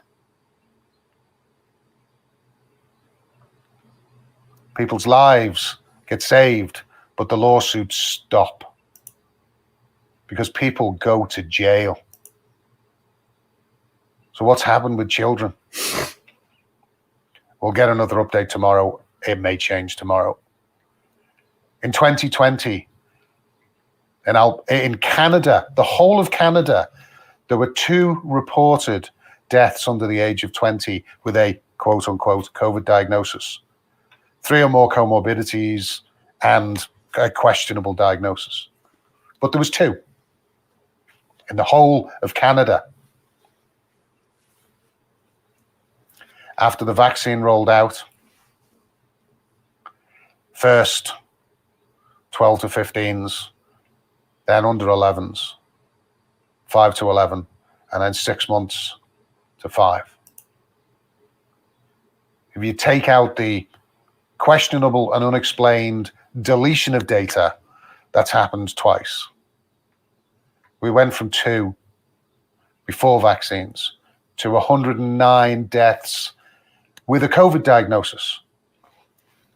The world stopped when Alberta announced that a 14-year-old had died of COVID. That actually wasn't the first one that Dina Hinshaw wanted to announce. There was actually Sid's case earlier than that the coroner got a warning, ironically, from Roger Hodgkinson. He was told what would happen if he actually used that. There was a press conference called and then cancelled where they were going to announce the youngest and they were going to beat everybody to the punch. But instead they went with a 14-year-old. In the last few weeks alone, we've had many, many deaths under the age of 11 with a COVID diagnosis. That's only a small portion of the deaths that are excess deaths now. Why was everybody so up in arms and so devastated when the announcement of a 40? Because if they had died of COVID, which is how it was treated till the family member called it out, everybody was shocked and it was horror that a 14-year-old had died of COVID. 73 deaths under the age of 11, and not a word from anyone. A large proportion of them in this flu season alone. Not a word from anyone. Why? If you're not talking about it, it's because you're trying to hide it. They've got all this data here 100%. to use for some reason at some point. If you believe in COVID, why are you not screaming about these deaths of these children? If you believe it's all a lie, then why are you not screaming that no premier is talking about this? Oh, because you've been told to focus only on Sockboy and the Arrive Can app. You weren't locked down. You didn't lose your business because of what the feds did. You lost it because of what the province did. The people being locked in care homes today, they're not federal guidance. They're provincial guidance from Alberta Health in this province. Pick your own health department. They're not federally mandated. The premiers don't get a pass, and they certainly don't get a pass when I'm told, having shown people in authority evidence of criminal activity, that they're going to cover it up to protect Danielle, to protect the health minister, to protect the party. Party before people. Christ, that sounds like something Mengele would have said. 100%.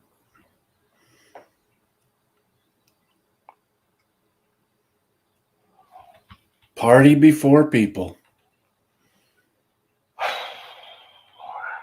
Moving on. I'll get rid of some of these tabs because I'm going to pull them up straight from the document. And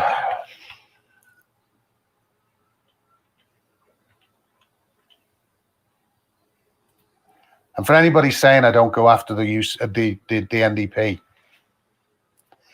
do you know why my focus is on the UCP? Because they're the ones in bloody power. What's the point to me screaming and shouting at Notley when she can't do anything? 100%. Not that she would anyway. But guess what? If she was in power, I'd be going after her. But do you know the difference if she was in power? Then maybe when I was at the ledge, there might have been some other people there. Nothing would have changed. The difference is you wouldn't have had a warm, fuzzy feeling while people died around you, while you cheered on and donated to lawyers who were there just to distract you. Well, guess what? The NDP. We went and met with my mother-in-law's NDP MLA, the same time as we met with our MLA. So I had both sides of the aisle covered. And since day one, every single MP in Canada and every single MP in this province has received everything. They don't get a pass. They don't get to say, I didn't see it, I didn't know. My MLA said to me, stop sending stuff to the NDP. I said, why? That just gives them an excuse to say they didn't know. Oh, no, but they might use it against us. I don't care. People are dying. If you're not going to do something with it, then they should bloody do something with it. Politics is not more important than people. So yeah, the 80-year-old mother-in-law who was promised that he'd follow up the MLA, he'd follow up on the Auditor General's lies, on what was happening still in care homes, that he said he didn't agree with. And then he cut off all communication. We've called, we've emailed, and nothing. Why? Who told him to shut up? The funny thing is, when I sent the more severe communication directly to Notley, saying what was happening next, suddenly he read my email. Still hasn't contacted us, still hasn't done anything. I've left voicemail since and sent him emails. Done nothing. I was checking to cover his arse to see what's in it. This is the problem with governments and bureaucracies. Even when they're committing crimes, they can't help but do the paperwork.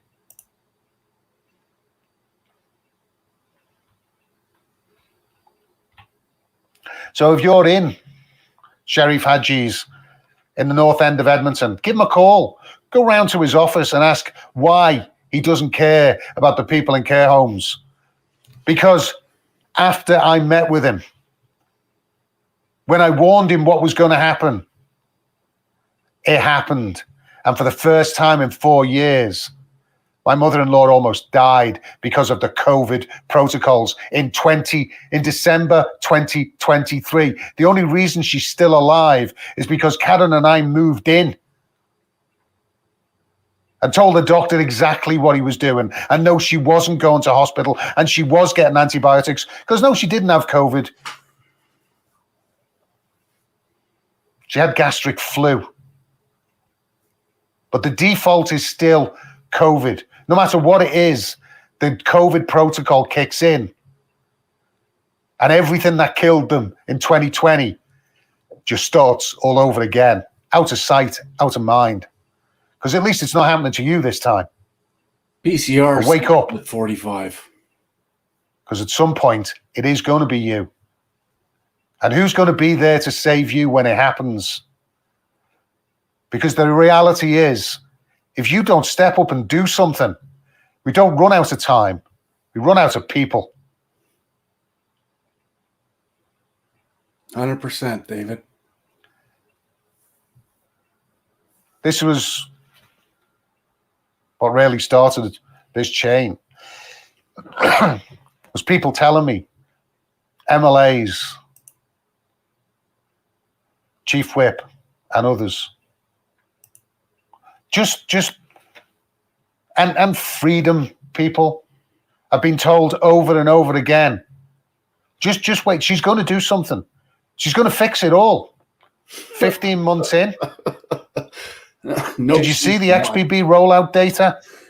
Have you seen what's going on in care homes? How many bodies do we sit and ignore for politics, fame, or fortune?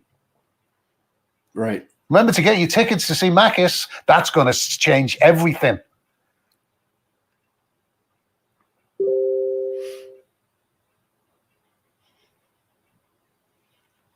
In here, I've got a number of pieces of information, one of which seems to trigger people pushing back and saying, oh, we need to do something.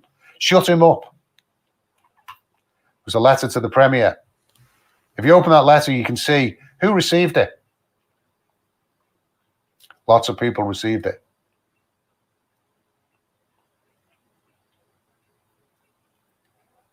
I've got read receipts from many of them. They just delete them. I know some of them are being deleted just because it's an automated system, and when they see multiple people on it, it triggers their spam filter. But I know which ones they are. And I've dealt with that. But the rest of them, I'm told that there is an active process ongoing in our government to ensure Danielle Smith, the health minister and the justice minister, never see any of this. National Telegraph's got this. They used to do stories with us, like the transfer of sick patients into shared rooms with a healthy resident to rack up more COVID cases as close contacts and hopefully rack up some extra bodies when they caught whatever it was they had, put it down to COVID and killed off more residents. Tyler Shandro's office was asked about that when I worked with the National Telegraph, and Karen worked with the National Telegraph to provide them with the photographs of the red crosses outside the doors and the details of what was happening. The answer from the government, not HS, from the government was, we wouldn't knowingly do it. And then when it was pointed out to them, wouldn't knowingly do it, you've got a process, a documented process on how to do it. Pathetic. Because it's slightly different if they come from home as opposed to be transferred from another care home or transferred from hospital. You had detailed documents. You know the crap that was going on in New York that everybody lost their mind of?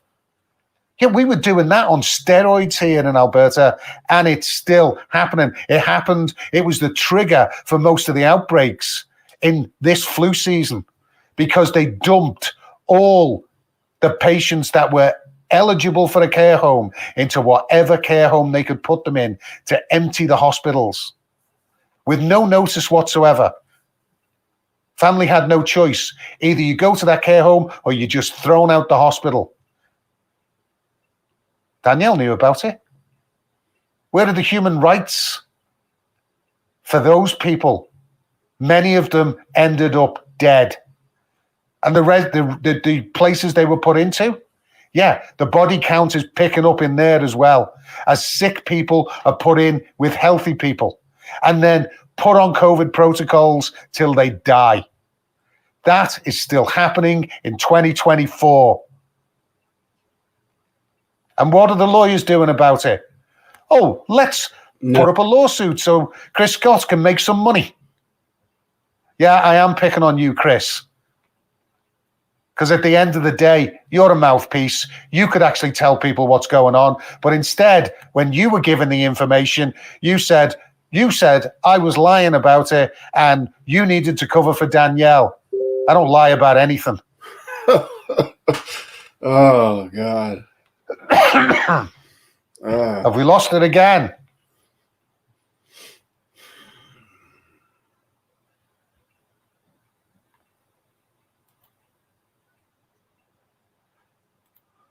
I'm being told it's gone again.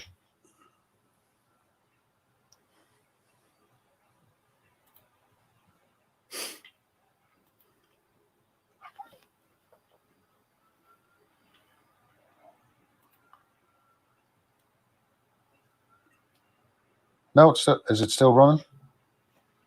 I don't know. Okay, apparently it's still running. I'm going to carry on. Something's going on. Somebody give Elon Musk a call. Seems to be dicking about with the feed. Anyway, back to the bullshit. Yeah, when somebody tells me to put politics before people, they obviously haven't paid attention to who I am. I will never do that.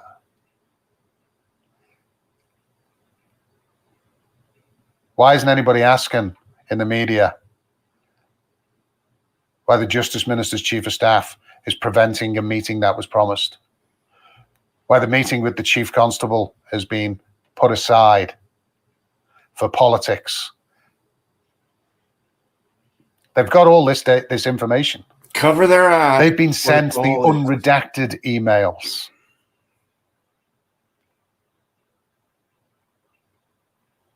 That ribbon I wear is this ribbon here. Unlike everybody else who sets up a store and, you know, oh, buy my t-shirts, buy my mugs. I put up the instructions on my website on how to make these. If you want to remember the avoidable deaths that have been caused to date by the COVID insanity, make yourself a ribbon. It costs next to nothing. Make them to give to other people to remember.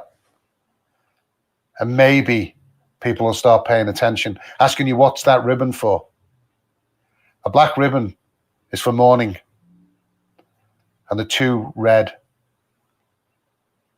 gems, the plastic, are for the blood on the hands of everybody that contributed to it. 100%. Directly or indirectly, by creating a distraction, by hiding evidence, by manipulating the data.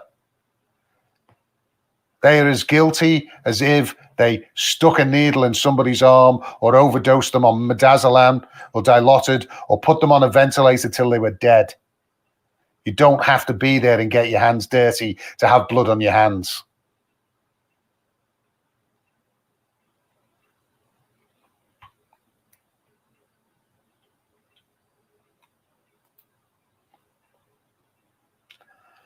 %, David.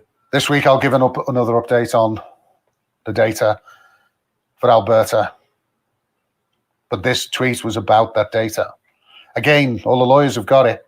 It's all there. All the media's got it. Why are they not asking questions about it? I've got a page dedicated to how they rolled it out. On there, it's got the photographs. Why has nobody asked Danielle Smith what the hell her EB, the NDP EB from BC, and Scott Moe were doing a meeting with the largest pharmaceutical lobby group in Canada, along with a social engineering company that prides itself in convincing people to take pharmaceuticals without informed consent? 100%. That's a question people should ask, especially when in Alberta, we then decided to pay pharmacies twice as much money when they're the ones that do 90% of these COVID vaccines. That's quite the incentive for them to put it in your arm. Where are the flu outbreaks that disappeared? Why is nobody... I mean, at the end of the day, you can't tell me the people who are monitoring this didn't notice. But I'm the only one who's mentioned it. 466 COVID deaths reported since August 27th. Plus some reversals. That's 4 times the number of people who've been put down as died from flu. That's a much bigger ratio than there was in 2020. And nobody's saying a word. Why? Cover their ass. What are they waiting for? What are they hiding? Avoiding responsibility. Is coronavirus season and flu season part 2, flu B, going to be the killer? Cowards.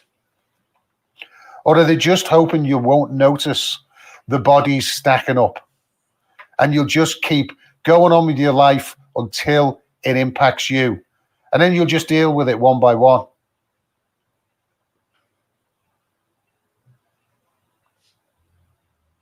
And all of these people, the Democracy Fund, how are they getting millions of dollars in donations when the very lawyers that they're paying keep telling you how corrupt the court system is? If it's so corrupt, why are you paying them? What are you paying them for? Because you know what? Again, the researchers in the background don't get a penny. But the lawyers make sure they get their billables. One lawyer told me this week, oh, but they've had such a stressful time. People lost everything. But the lawyers still bill. Win or lose, the billables still happen.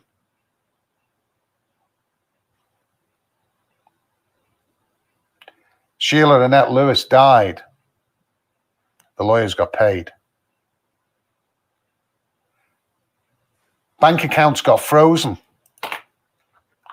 The convoy lawyers got paid. The Coots boys stayed in jail for 2 years. The lawyers got paid. So what exactly did the lawyers give up? Well, they lost case after case after case when all they needed to do was demand full disclosure or disclose what they actually had showing criminal activity. 100%. If you've got a family member who's injured or died or doesn't speak to you, it's not just the government you need to talk to.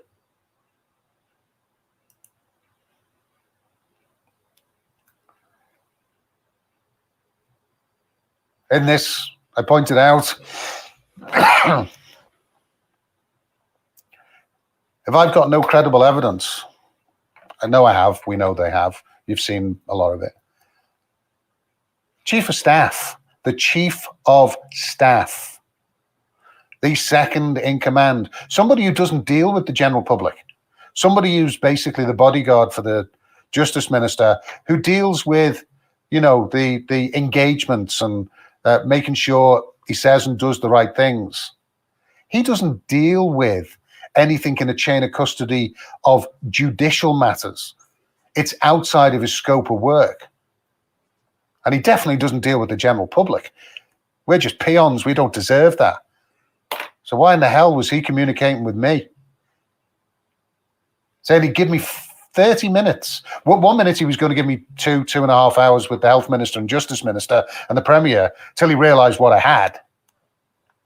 That he was hoping I didn't have, but realised when I sent back what I wanted to talk about. Why did he go from, I'll set you a meeting up to, no, you just got to deal with me and you need to send me those documents.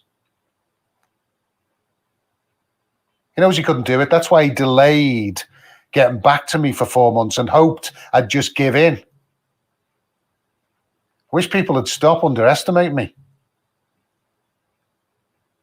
You think I'm just going to give in? People are dying. I'm not doing this for money. I'm doing this because people are dying, and I swore an oath when I put on a uniform. This page shows, this chart here, the red or the orange are the quote-unquote COVID deaths that were reported on those days since August. But each week, we get a report of how many people, quote-unquote, died of COVID in the last week. The blue represents those numbers as they are last week. So in the run-up to Christmas here, in flu season, we were told there were 4 COVID deaths. We know it's bullshit. But we were told 4. And the people who panic about it were told 4. Nobody panics. It's only 4. Is that normal? Not really sure. It's more than we were getting. It's more than we locked the province down for. But, we've got used to. We've been socialized to death now. What would they have said if it was 38 or 39? What about 40? What about 3 weeks running, averaging 39 deaths a week on the run-up to Christmas? But people have still ignored it. And this isn't finished going up. No, it sure isn't. Because these numbers keep growing. Right. Every week we get told, last week we were told there was 0. And they had 12 deaths. Or 11 deaths.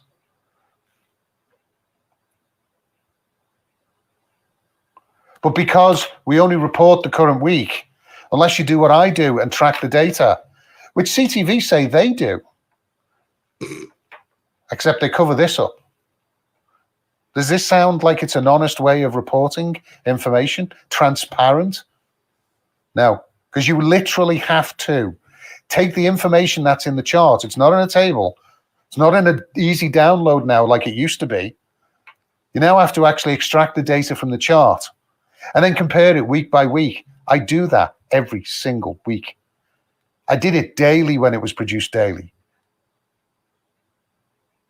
The last set of data we had, in fact, we've got over 600 download files in the CSV files that were suddenly removed when Danielle got elected. The link went first, and then the data went 6 months later. When I pointed out I could still get the data, so they stopped. They deleted the data then. Literally immediately after I mentioned, I'm still getting the data. You can try and hide it, but I'm watching it. Do you know what that's called? Evidence of covering up a crime. Right. You don't delete the stuff after you're told it's evidence of a crime, unless you know you're covering something up. 100%. Prior to them deleting that, there were over 120 million lines of data I analyzed, over 600 files. And yeah, I have it all. And I have backup copies in multiple locations and instructions what to do if anything happens. In here, I break down the data. I break down what the actual reports are for the deaths. Those black boxes are where we had weeks where they didn't just add COVID deaths. They removed from the data people that had been confirmed, reported confirmed having died of COVID. In one case, 1,292 days after they'd been confirmed. Yes, recently, we removed a COVID death from the beginning of 2020 because it wasn't actually a COVID death at all. Who's going back and looking at that data 4 years later? Well, they had to, because they set up a narrative to justify why they locked us down at the beginning. They have to move the bodies around. You can move them around as much as you want. All that does is show me that you're trying to cover up your crimes, because you do it in response to the crimes being pointed out. Do you think I tell you about them? Danielle, Mickey Amory, Lagrange, and everyone underneath it. Do you think I tell you about these crimes not knowing you're going to cover them up?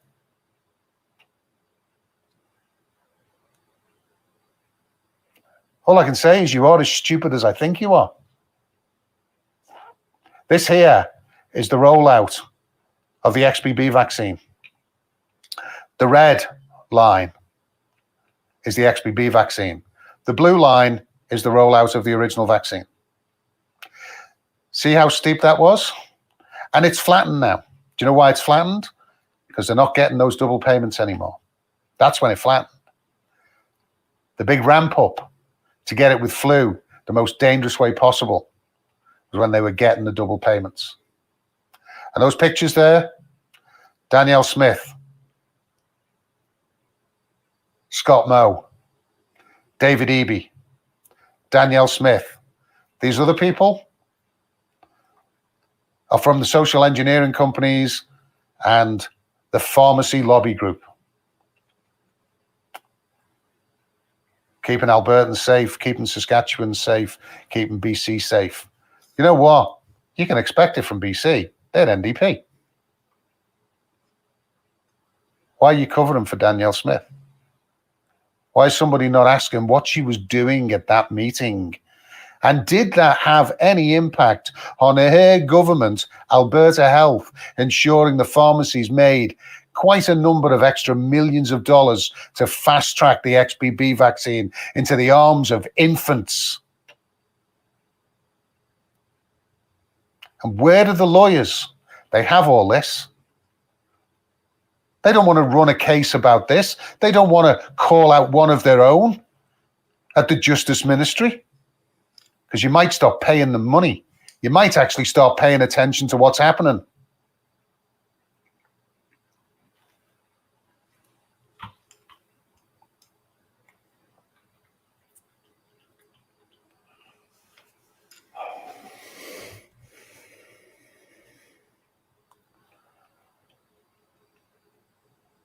And this is what started it all.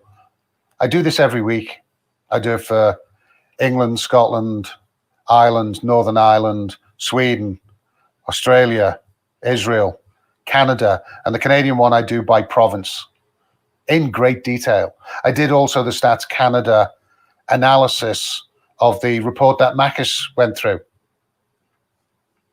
He didn't read the report, and he certainly didn't look at the dozens of download files and millions of records, because his analysis was worse than Stats Canada's was. Nobody else is looking at this data. Actually, Marty is, but he doesn't report on it properly.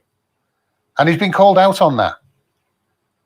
And he says, oh, but Danielle will get, the people, no, we've got to cover for Danielle. That's why we're not doing it.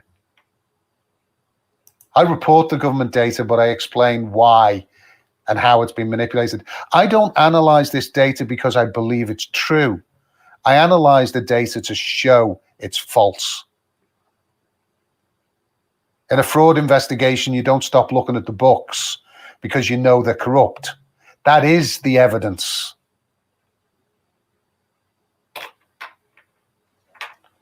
Finally, this last report, Ontario worked out what people were dying of in 2023. Because for up until January 2024, they hadn't reported a single cause of death for the whole of the year. They're still not finished for the year. And even with this change, 35% of their deaths are still down as, we don't know. How is that possible? And we're talking about COVID deaths as well. COVID deaths they were reporting, they knew if somebody had died of COVID within 24 hours and came on the TV and told you about it. And then suddenly in 2023 and 2024, they haven't got a clue what people are dying of. Shouldn't we be getting better at this, not worse? In here, I've got the all-cause data by province in detail. I update that. You can actually look at the older reports as well on my website on the excess death page. All this information has gone to the lawyers, to the government, to the politicians. They don't care. They don't want to talk about it. They'd rather talk about transgender and ArriveCan. They'd rather you were distracted to look east because they are culpable for these deaths and very culpable for the cover-up. This is a breakdown, a proper breakdown of the Stats Canada report, comparing all of the data that was linked in it and highlighting the fact that the very first table in that report indicates that the data is from a specific download that doesn't actually include any of that data. Like literally the simplest thing to check in the whole report is the first table that says, okay, well, let's just have a look at that data, see if it's there. It doesn't have that data in it.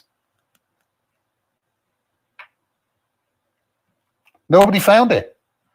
Makis really did deep dive on that, as of others. Actually, no, most people just refer to his. Ask yourself why that's happening. Again, just like the lawyers. Danielle Smith's lawyer said, when I asked, why haven't we got any, your lawsuit, you say it was moot for the Janssen one. I said, but the GoFundMe, the $100,000 also talked about early treatments. Why didn't you go after that? Why did you basically just give all the money to the JCCF and cancel the GoFundMe? You know, if you gather money from somebody, Democracy Fund should take note of this, and the JCCF, if you gather money for a specific purpose and then use that for a different purpose, that's fraud. Obtaining money by deception. It doesn't have to be up front. It can be after the fact. You suddenly decide to give that money somewhere else. So why did you cancel the whole purpose? $100,000, the whole purpose of it was the Janssen vaccine and early treatment. Here we are, 15, 16 months into Danielle Smith's premiership.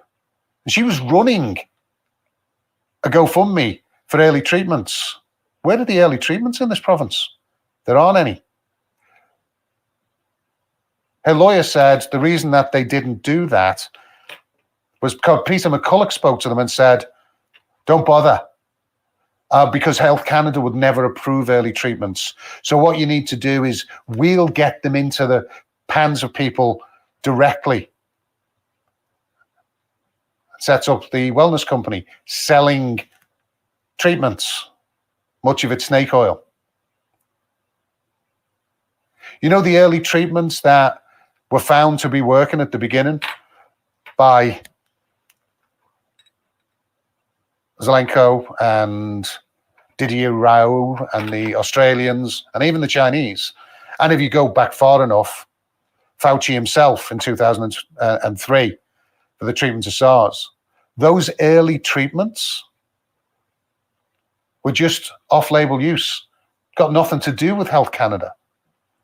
Authorized completely by Alberta Health and the College of Surgeons.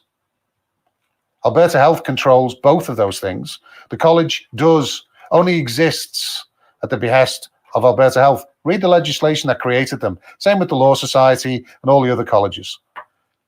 They exist at the behest of the minister in charge of them.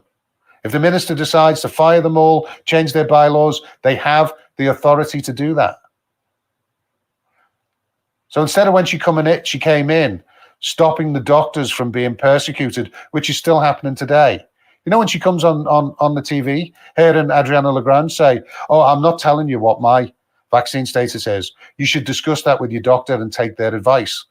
She knows very well that the doctors are being pushed to tell people to get vaccinated.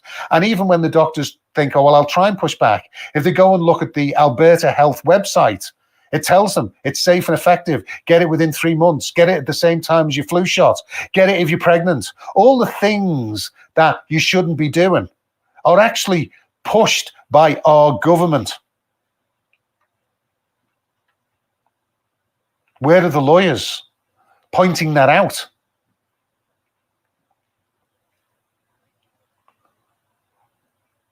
This is a breakdown of the deaths. And a comparison, because Health Canada reports the federal data and the provincial data separately, and they don't match. I don't actually know where they're getting the federal data from. I think they're just using earlier months and picking somewhere, because it's not the last month of data they've got for everyone, because the Yukon hasn't produced data since 2016. It just seems to be some generic number. But in the case of Alberta, that number for COVID deaths matched all the way up to August 2022, and currently matches what 2020 would have been before this government decided to manipulate the data to cover for the narrative and cover for the fact that the Auditor General manipulated the report to reinforce what they're doing in care homes and also justify the rollout of the vaccines. Because without this data, if the truth is exposed, there is no justification for any COVID restriction, including the vaccines. Not a single piece of evidence to support it. Not a piece of evidence to support any of the orders. You know, when we talk about the technicality in Ingram of all the orders were illegal, Jeff Rath says, knowing very well that that is a lie. In his application, his current filing in court, he lists the small number of orders and the subsections, because it's not even the whole orders in most cases, that were actually ruled on in Ingram. At no point in Ingram did they rule that all of Dina Hinshaw's orders were ultra-virus. I lost count of how many times he said that the other day on Viva Frey's podcast. I did actually ask Viva and Lyon, who are both lawyers, if they'd comment on it. Still waiting. The data's all there. The information's all there. It's really easy to read. Still don't know why they're not doing it. Maybe somebody can ask them. I'm done asking people. How many bodies, while everybody ignores it? So as we started, let's go back to the lawyers and the Democracy Fund. You saw the 200,000 unsupported bill of legal fees. The Democracy Fund hasn't addressed that and has their website hidden. Let's see, is it still there? Has anybody been watching the podcast and updated it? Nope, still there. The truth takes time, I suppose.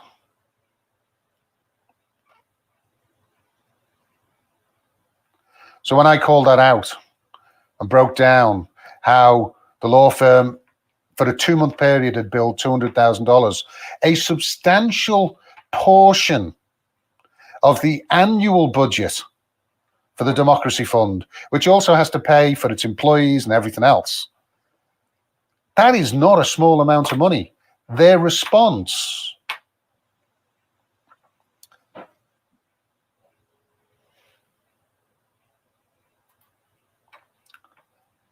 was this.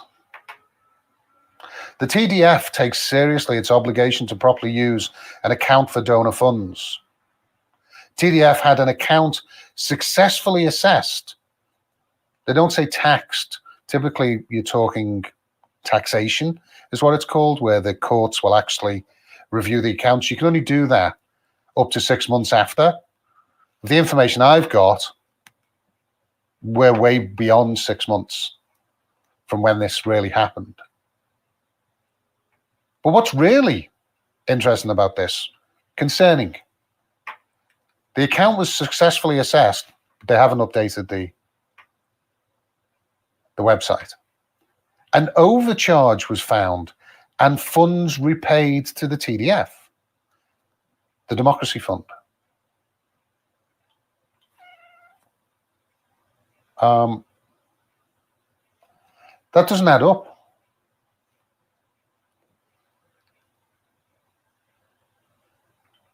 They minimize it as, oh, it was just a simple overcharge. $200,000? And how did they assess it when this law firm refused to work with them and actually fired its clients as a result? And as from what I've been told, the clients were fired. They had nobody to represent them. Why were they fired if funds were paid to them? And if funds weren't paid to them, what was repaid? Did they find more issues with the previous billing? I've actually asked them to break that down for us. I've even asked, you know, that freedom-loving, truth-seeking media organization, Rebel News, seeing as though they have a direct connection to this. And you know, being an ex-Alberta lawyer, I would think Ezra would really be up there on wanting to know what's going on in Alberta, especially when most of the money's coming this way. So I responded to them. Still haven't had an update. The website still hasn't been updated.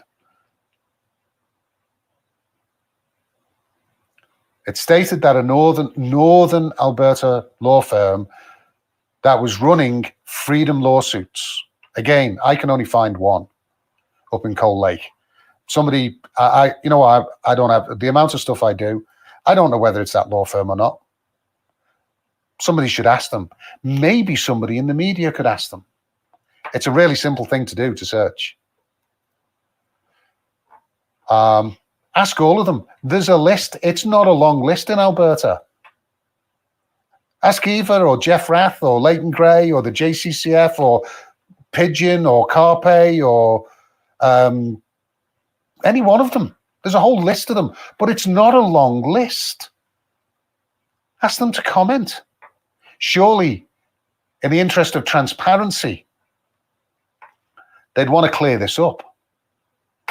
Whoever it is.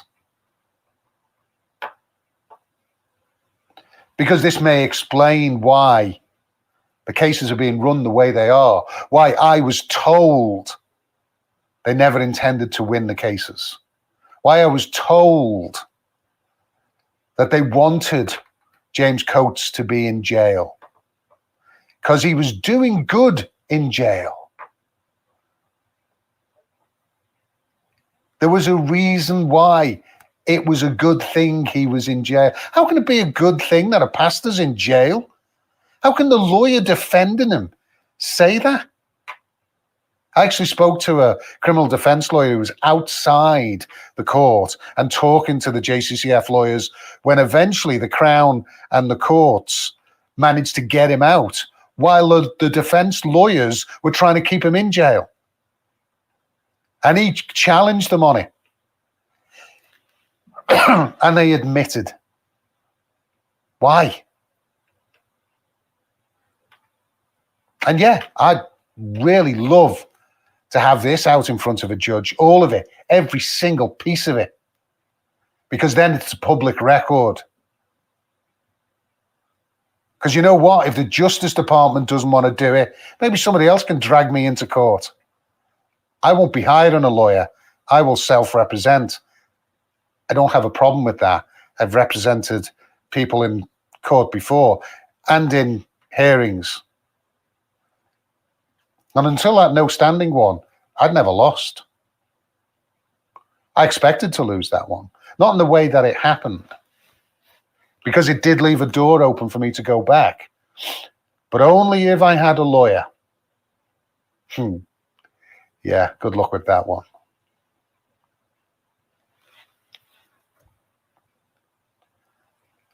So again, here I explain why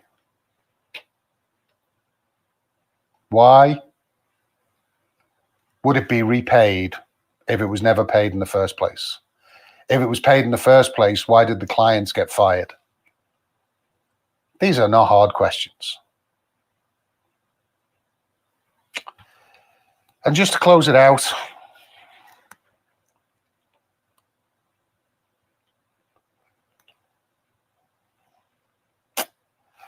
I've got some questions for Eva. Eva's from Edmonton. How do I know she's from Edmonton? Well, on August the 4th, when I gave my speech, after her group had threatened me that if I said anything, they'd come after me and they'd shut me down. And I said, go ahead. In fact, in that August 4th speech, I actually specifically said that. Go ahead, come and get me. I'd already gone backwards and forwards with Eva on the issues that were going on in her own organization. That was why I got threatened. And suddenly, if you go back through Eva's Twitter account, show me how many photographs she's done of selfies looking at the glass building on the ledge, the Valerie, whatever it's called now, opposite the Bowker building. I always set up there because I'm looking and shouting at the Bowker building, which is where all the people from Justice are, people I worked with.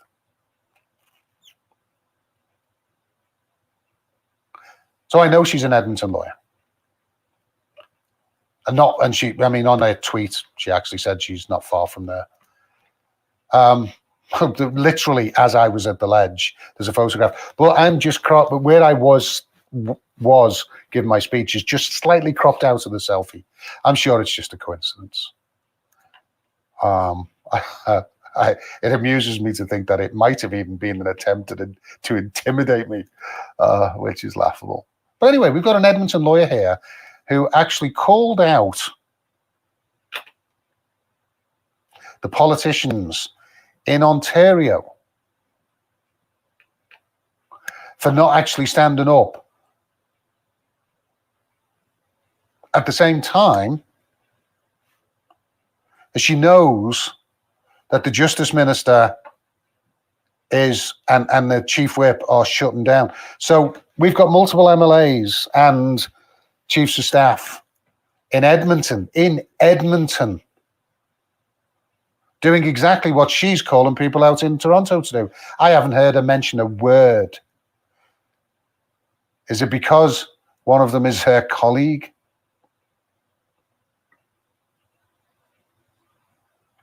She got all the information. Didn't get a response. I think people in Alberta would like to know, especially now you're you and Rath are running this new case. They'd like to know the truth. Surely to God, evidence of corruption in the Justice Minister's office. If you're going to go to court against the Justice Department, you'd want to call that out. But silence. Why is that?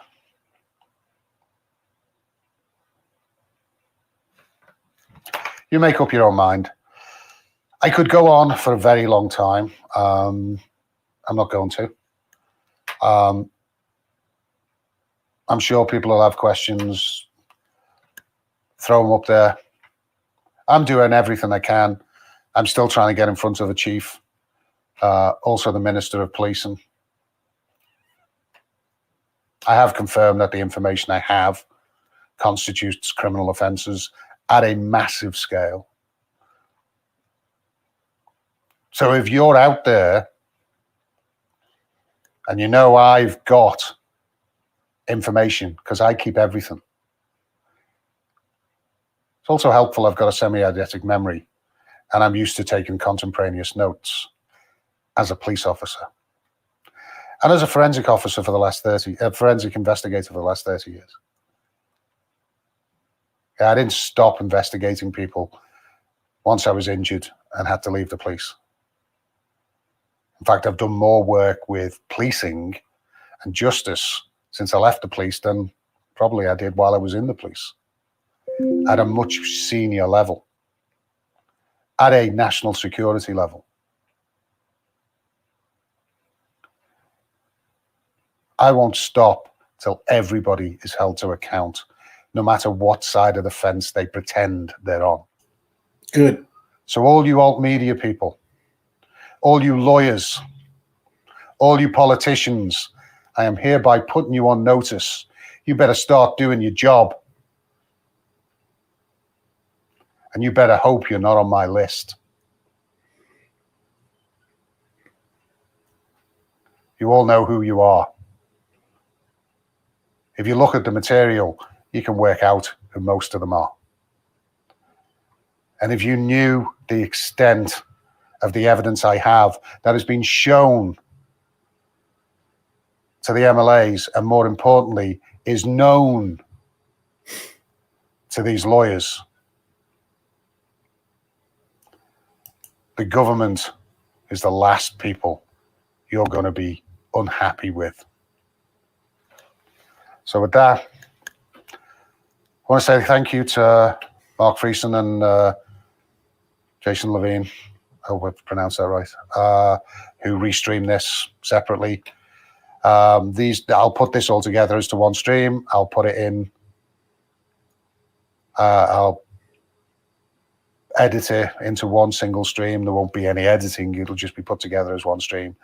And I'll put it up on my website, dksdata.com podcasts.